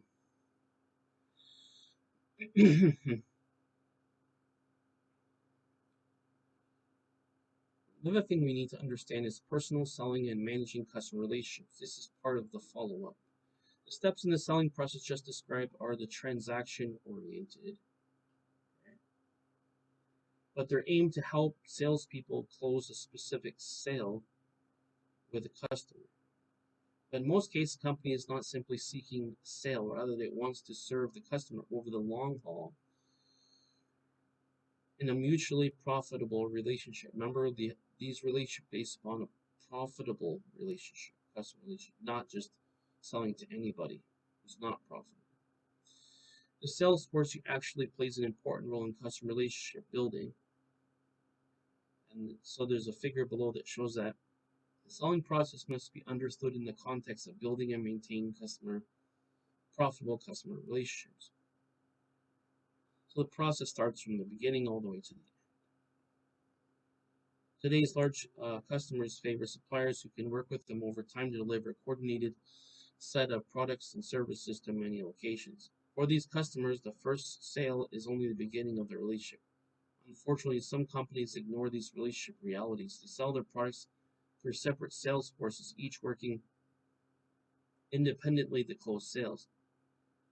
Their technical people may not be willing to lend time to educate a customer. Their engineering, design, and manufacturing people may have the attitude that it's our job to make good products to the salespeople. and the salespeople to sell to customers. Their salespeople focus on pushing products towards the customers rather than listening to customers. So we need to be listening to customers to providing solutions. Right? Basically, the idea we have a cross-department collaboration where we all contribute as a team effort to providing the value to the customer as our goal is anyway. Other companies, however, recognize winning and keeping accounts requires more than making good products and directing the sales force to close lots of sales. If the I'm going to highlight that by the way. If the company wishes only to close sales and capture short-term business, it can do this by simply slashing prices, meet and beat the competitors. That's only for short run or short-term business. Instead, most companies want their salespeople to practice value settling, or value selling. Sorry, looking at the types here. That is, demonstrating and delivering superior customer value and capturing return, which is the value to the company. On capture return on that value that is fair to both the customer and the company.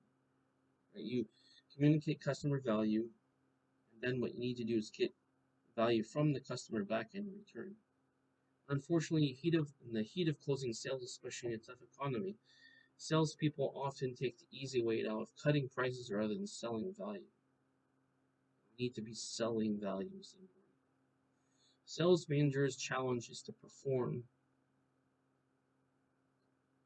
transform salespeople from customer advocates for price cuts into company advocates for value. Because the reason why people don't buy, yes, price is important, but if the value is in question, then it's the value. So when it comes to companies, price isn't the main reason why they don't buy, it's value. Because if you got enough value, you would pay the price for it. That is, of course, if they have a budget for it. Assuming they have a budget for it, then it's not about price, it's about value. That's the reason. And the last thing we have is sales promotion. Now, sales promotion relates to marketing away. As purpose of definition, that sales promotion is a short-run incentives to encourage the purchase or sale of a product or service. You need to be careful about this, not to make sure it's only short-run and not long. Personal selling and advertising can work closely with other promotion tools to sales promotion. Okay?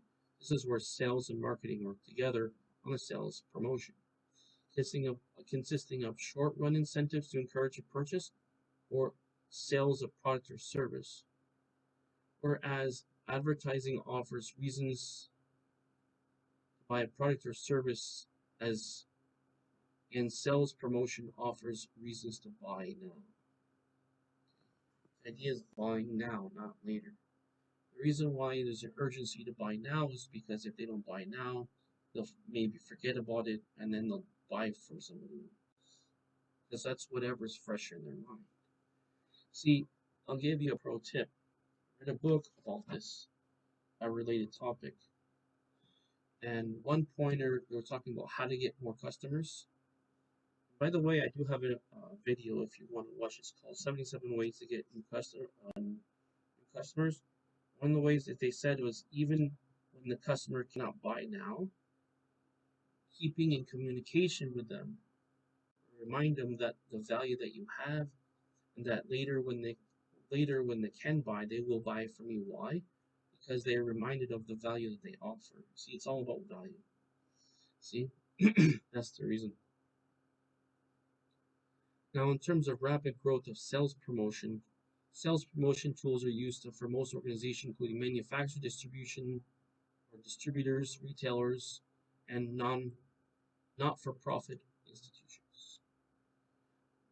They are targeted towards final buyers, which is consumer promotions, retailers and wholesalers, which is for trade promotions, and business customers for business promotions, as you can imagine.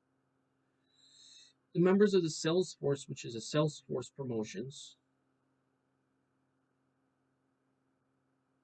Okay, so that's all of them that relate to that. Consumer promotions, trade promotions, business promotions, and sales force promotions. Today, as in the average consumer packaged good companies, sales promotions accounts for 77% of all marketing expenditures. Several factors have contributed to the rapid growth of sales promotions, particularly in consumer markets. So that's our preamble presupposition. First, so we have several factors that contribute to the rapid growth of sales promotion, especially when you consider the consumer market as opposed to business market, which I'm a consumer market now. Inside the company, product managers face greater pressure to increase current sales, and they view promotion an effective as an effective short-run sales tool, which it can be for sure. Secondly, externally, the company faces more competition, and competing brands are less differentiated. So here's the thing. First, we want to look at our strengths and opportunities for the first one.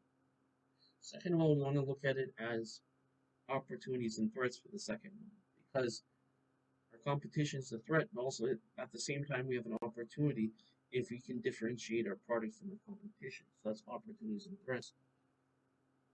Increasingly, competitors are using sales promotions to help differentiate their offers. Okay, that's the purpose of sales promotion, to differentiate their offers. Third, advertising efficiency has declined due to rising costs and media clutter and legal constraints. Finally, consumers have been more deal oriented.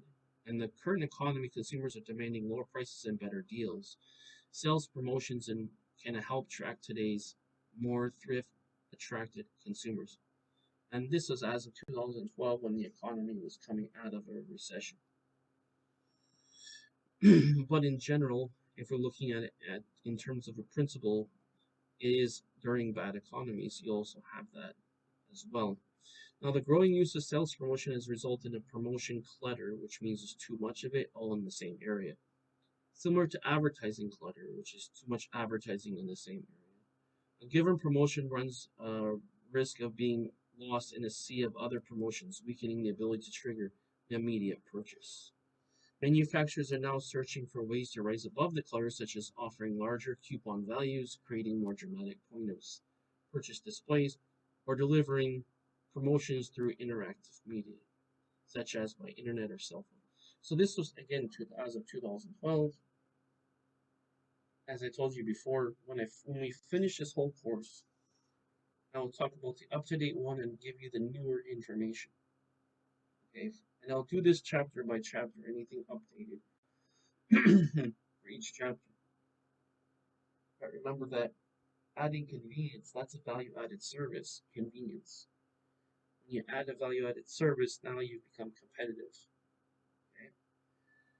In terms of sales promotion objectives vary widely. Sellers can use consumer promotions to urge short-term customers buying or enhance customer brand involvement.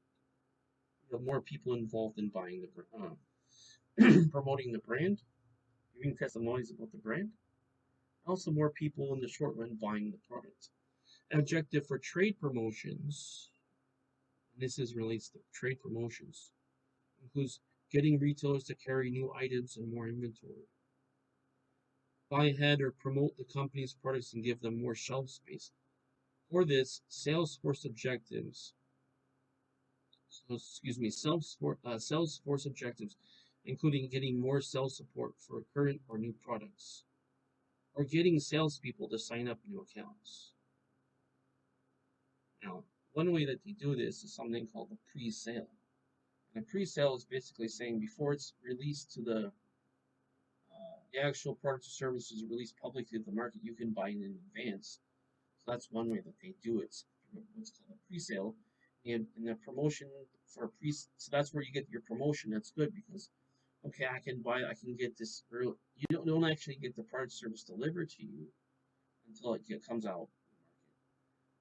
But it'll save you time because you've already done it, and you'll be one of the first ones to get it. So there is some prestige behind it and some convenience behind it as well.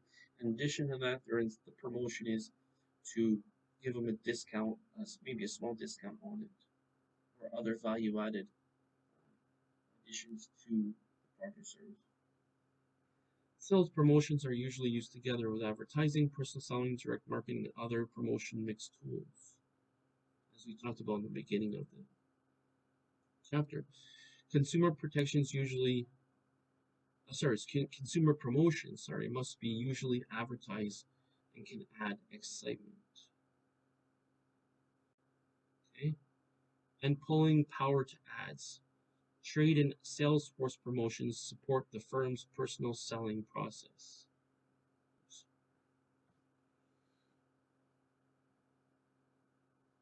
Okay, personal selling process. With the economy sours and lags, sales lags, with the economy sours and sales lags, it's tempting to offer deep promotional discounts to spur consumer spending. In general, however, rather than creating only short-term sales or temporary brand switching, sales promotion would help to reinforce the product's position and build long-term customer relationships. That's the idea. So your positioning has to do with what are you? Are you high-end, low-end, or what is your position in the market? And that will be through your niche, is your position.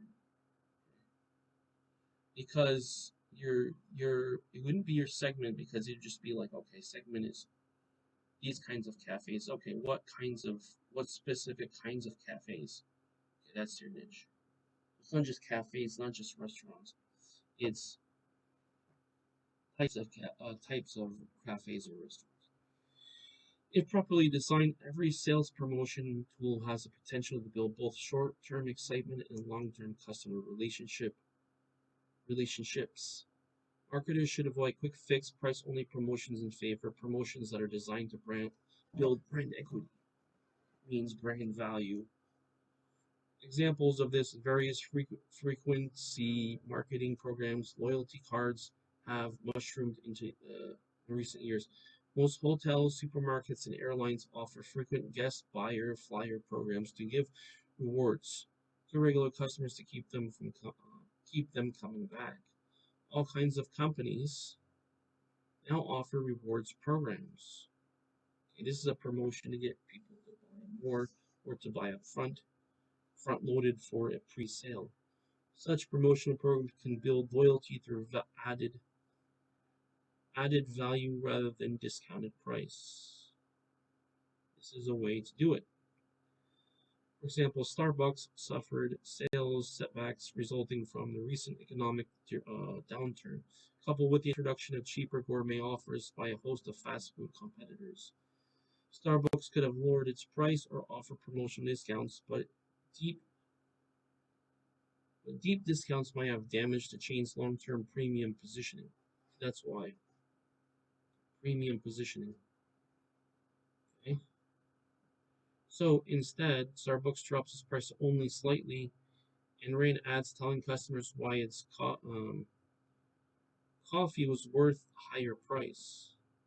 With headlines such as "Beware of cheaper cup of coffee, it comes with a price," and ads laid out such separates Starbucks from the competition, which is your product and product, service, and value differentiation. Such as its practice of buying fair trade beans and providing health care for employees who work more than 20 hours a week. At the same time, build loyalty. Starbucks promoted its Starbucks Card Loyalties program, and that again, this was new as of 2012 or 2011. In 1981, American Airlines was struggling to differentiate itself as a newly deregulated industry. He had invented a frequent flyer miles. 10 years later, American Express responded with its own competitive crisis by introducing what known as membership rewards. So it shouldn't come as a big surprise that Starbucks is facing troubled times would also turn to a loyalty program. Starbucks card rewards to fight off lower price competitors such as Dunkin' Donuts and McDonald's and keep loyal customers. Well, Loyal and Starbucks unveiled a new card. So Starbucks unveiled a new rewards card. Cardholders benefit from perks such as free in-store refills on coffee, paying with an iPhone, complimentary in-store Wi-Fi for up to 2 hours per day, and a free cup of coffee with the purchase of a pound of coffee beans. So you have those benefits that you add with this promotion.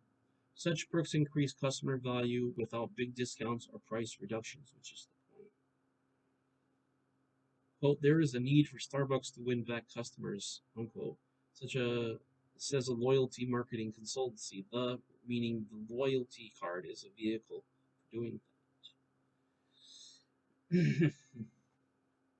Let's finish off by talking about major sales promotion tools. Okay, many tools can be used to accomplish sales promotion objectives. Descriptions of the main consumer trade and business promotion tools to follow. For purpose of definition, let's talk about consumer promotions. Consumer promotions are sales promotion tools used to boost short-term customer buying and involvement or enhance long-term customer relationships. It's like we're talking about with the promotions. One way to do it is through samples, and samples are offers of a trial amount of a product. Sampling is the most effective but most expensive way to introduce a new product or create new excitement for existing. This is actually common and important way because this is something called testing the market. When you use sampling, you're testing the market. It is a way to gathering marketing information. Some samples are free, otherwise, as the company charges a small amount to offset its costs. The sample might be sent by mail, handed out in the store, kiosk, or attached to another product or featured in an ad or an email. Sometimes samples are combined into sample packs, which can then be used to promote other products and services. Sampling can be a powerful promotional tool. Basically, it's free advertising. Coupons are certificates that give buyers a savings when they purchase specific products, which I think most people know what coupons are. Most companies love coupons. U.S. packaged goods companies distributed more than 367 billion coupons last year, an average face value of 1.44. I think that's billion? Yeah, billion. Consumers redeemed more than 3.3 billion of them for a total savings of $3.5 billion. Coupons can promote early trial of a new brand or stimulate sales of a mature brand. However, as a result of coupon clutter, redemption rates have been declining in recent years.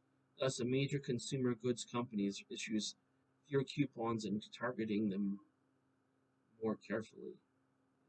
If you do it too much and you can't differentiate yourself, it's going to not be valued by the consumer.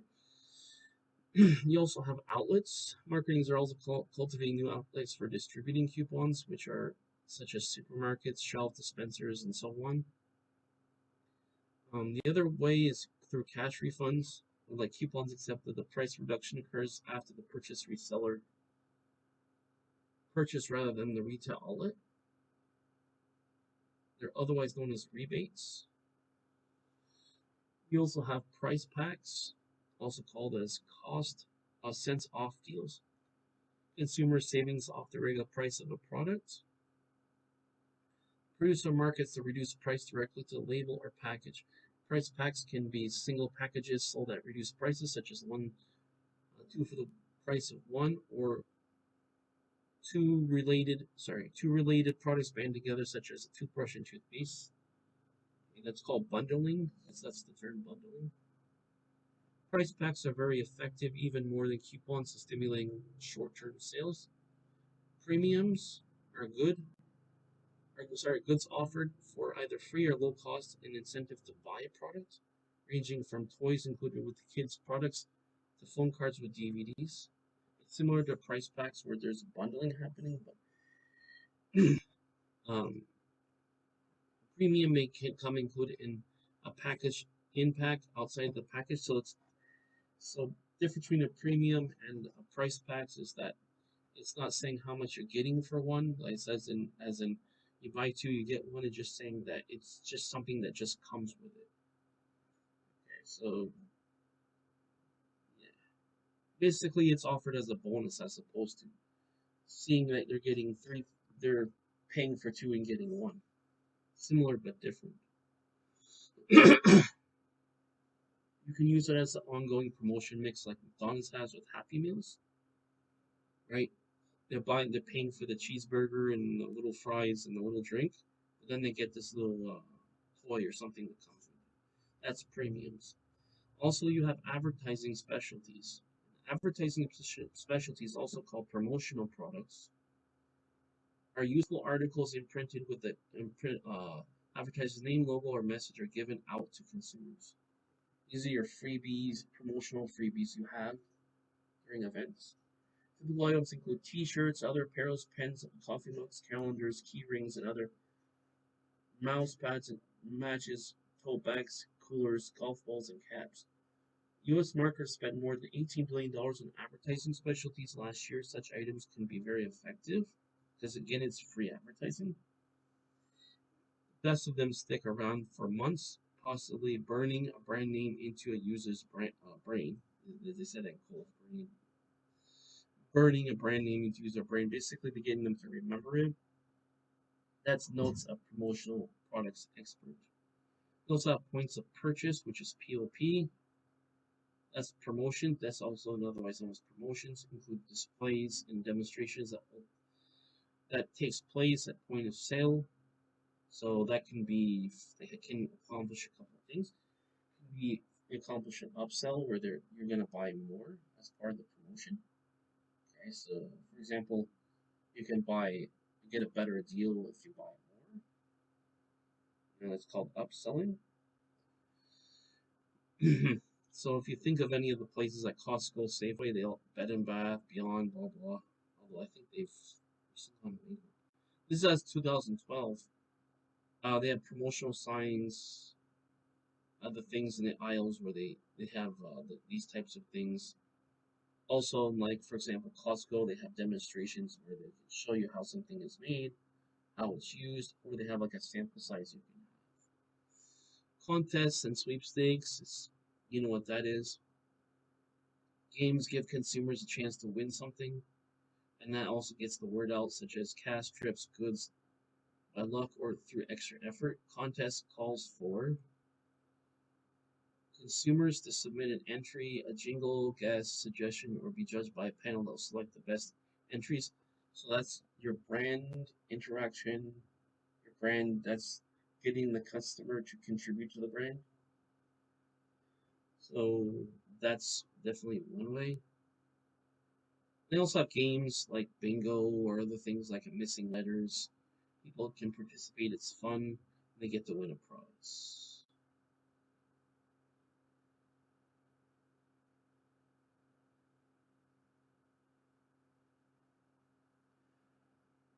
Dunkin' Donuts has their own things that they use as well. McDonald's in the past had something called Monopoly. You collect the pieces, and then from every purchase, you get certain pieces. And when you collect enough of the pieces of a certain type, you get a product in return. As for the case study here, we have mobile coupons, which is in a digital form, which is cheaper than the physical form. And it also helps reach more people because it's over the internet. I encourage you to read that case study and see what that's about, but that's basically the premise of it. And then also we have event marketing, which is creating a brand marketing event or serving a sole or participating sponsor of the event created by others. So you can have certain types of promotions that are competitive with your other people. So let's say, for example, at Dunkin' Donuts, they had an event marketing where they get some promotion. There's a promotion that they have where they give out things at certain sporting events, and also that company will sponsor it and they'll have their name listed on the event as a sponsor. So that's called event sponsorships. So this basically brand marketing events or serve as sole or participating sponsors of events created by others. As I just told you. um, Also, you can have things with sports. You can have things P&G uses a holiday event promotion. Okay. Now with trade promotions, you know what that is, right? Is a sales promotion tool is used to persuade resellers to carry a brand, give it a shelf space, promote in advertisement, and push to consumers. This is basically business to business. So basically, like you're the supplier, and you're selling to wholesalers and or retailers, mostly wholesalers, and then they're buying this inventory. So they're showing the inventory for resale. And this is not business to consumer so much as it is business to buyer, business to business. And the purpose of trade promotions, as you can imagine, is to persuade resellers to carry a brand, give it shelf space, or promote it in advertising, and push it to consumers. Well, when you're pushing it to consumers, you're either a retailer or a wholesaler. Usually, the wholesaler buys more. They buy a little bit cheaper price, but in larger quantity. And as I showed before in previous chapters, between the wholesaler and the retailer, you have distributors. So that's the reason why retailers don't immediately buy from trade promotions, because the quantity that is required for it, as in for each item. What happens with a retailer is they have a total inventory space, a shelf space, total inventory amount, and divided by how many products they have sell. So they can't buy as many per item. The wholesalers, they just sell one, maybe one or two of the same kind of item. Excuse me. Maybe one or two of the same kind of item, but in very large amounts, like in thousands to hundreds of thousands or even millions of pieces, as they say, at a time.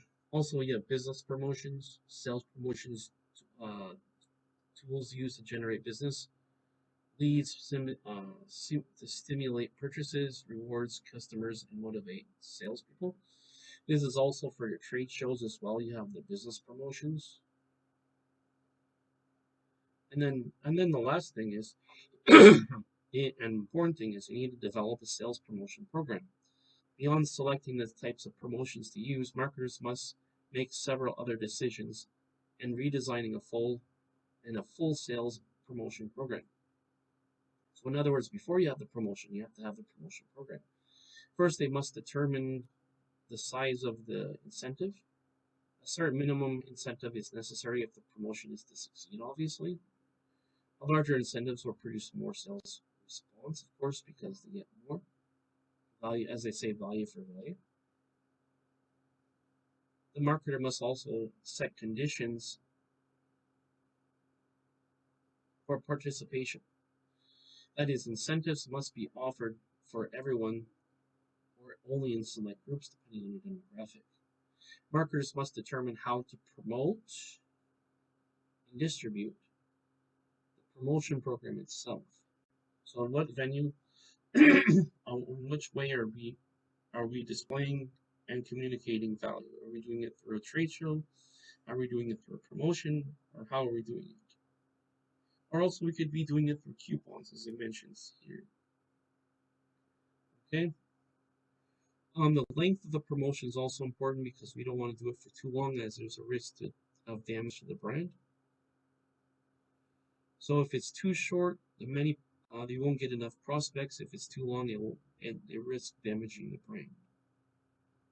And finally, evaluation is also very important as well, of course, because you have to have a standard in which that you're going to measure things to. Now, evaluation is also very important as well, as I mentioned. Many companies fail to evaluate the sales performance or sales promotion program, and others evaluate them superficially. You have to look at it as return on marketing investment. Otherwise, or you could more broadly say as return on investment.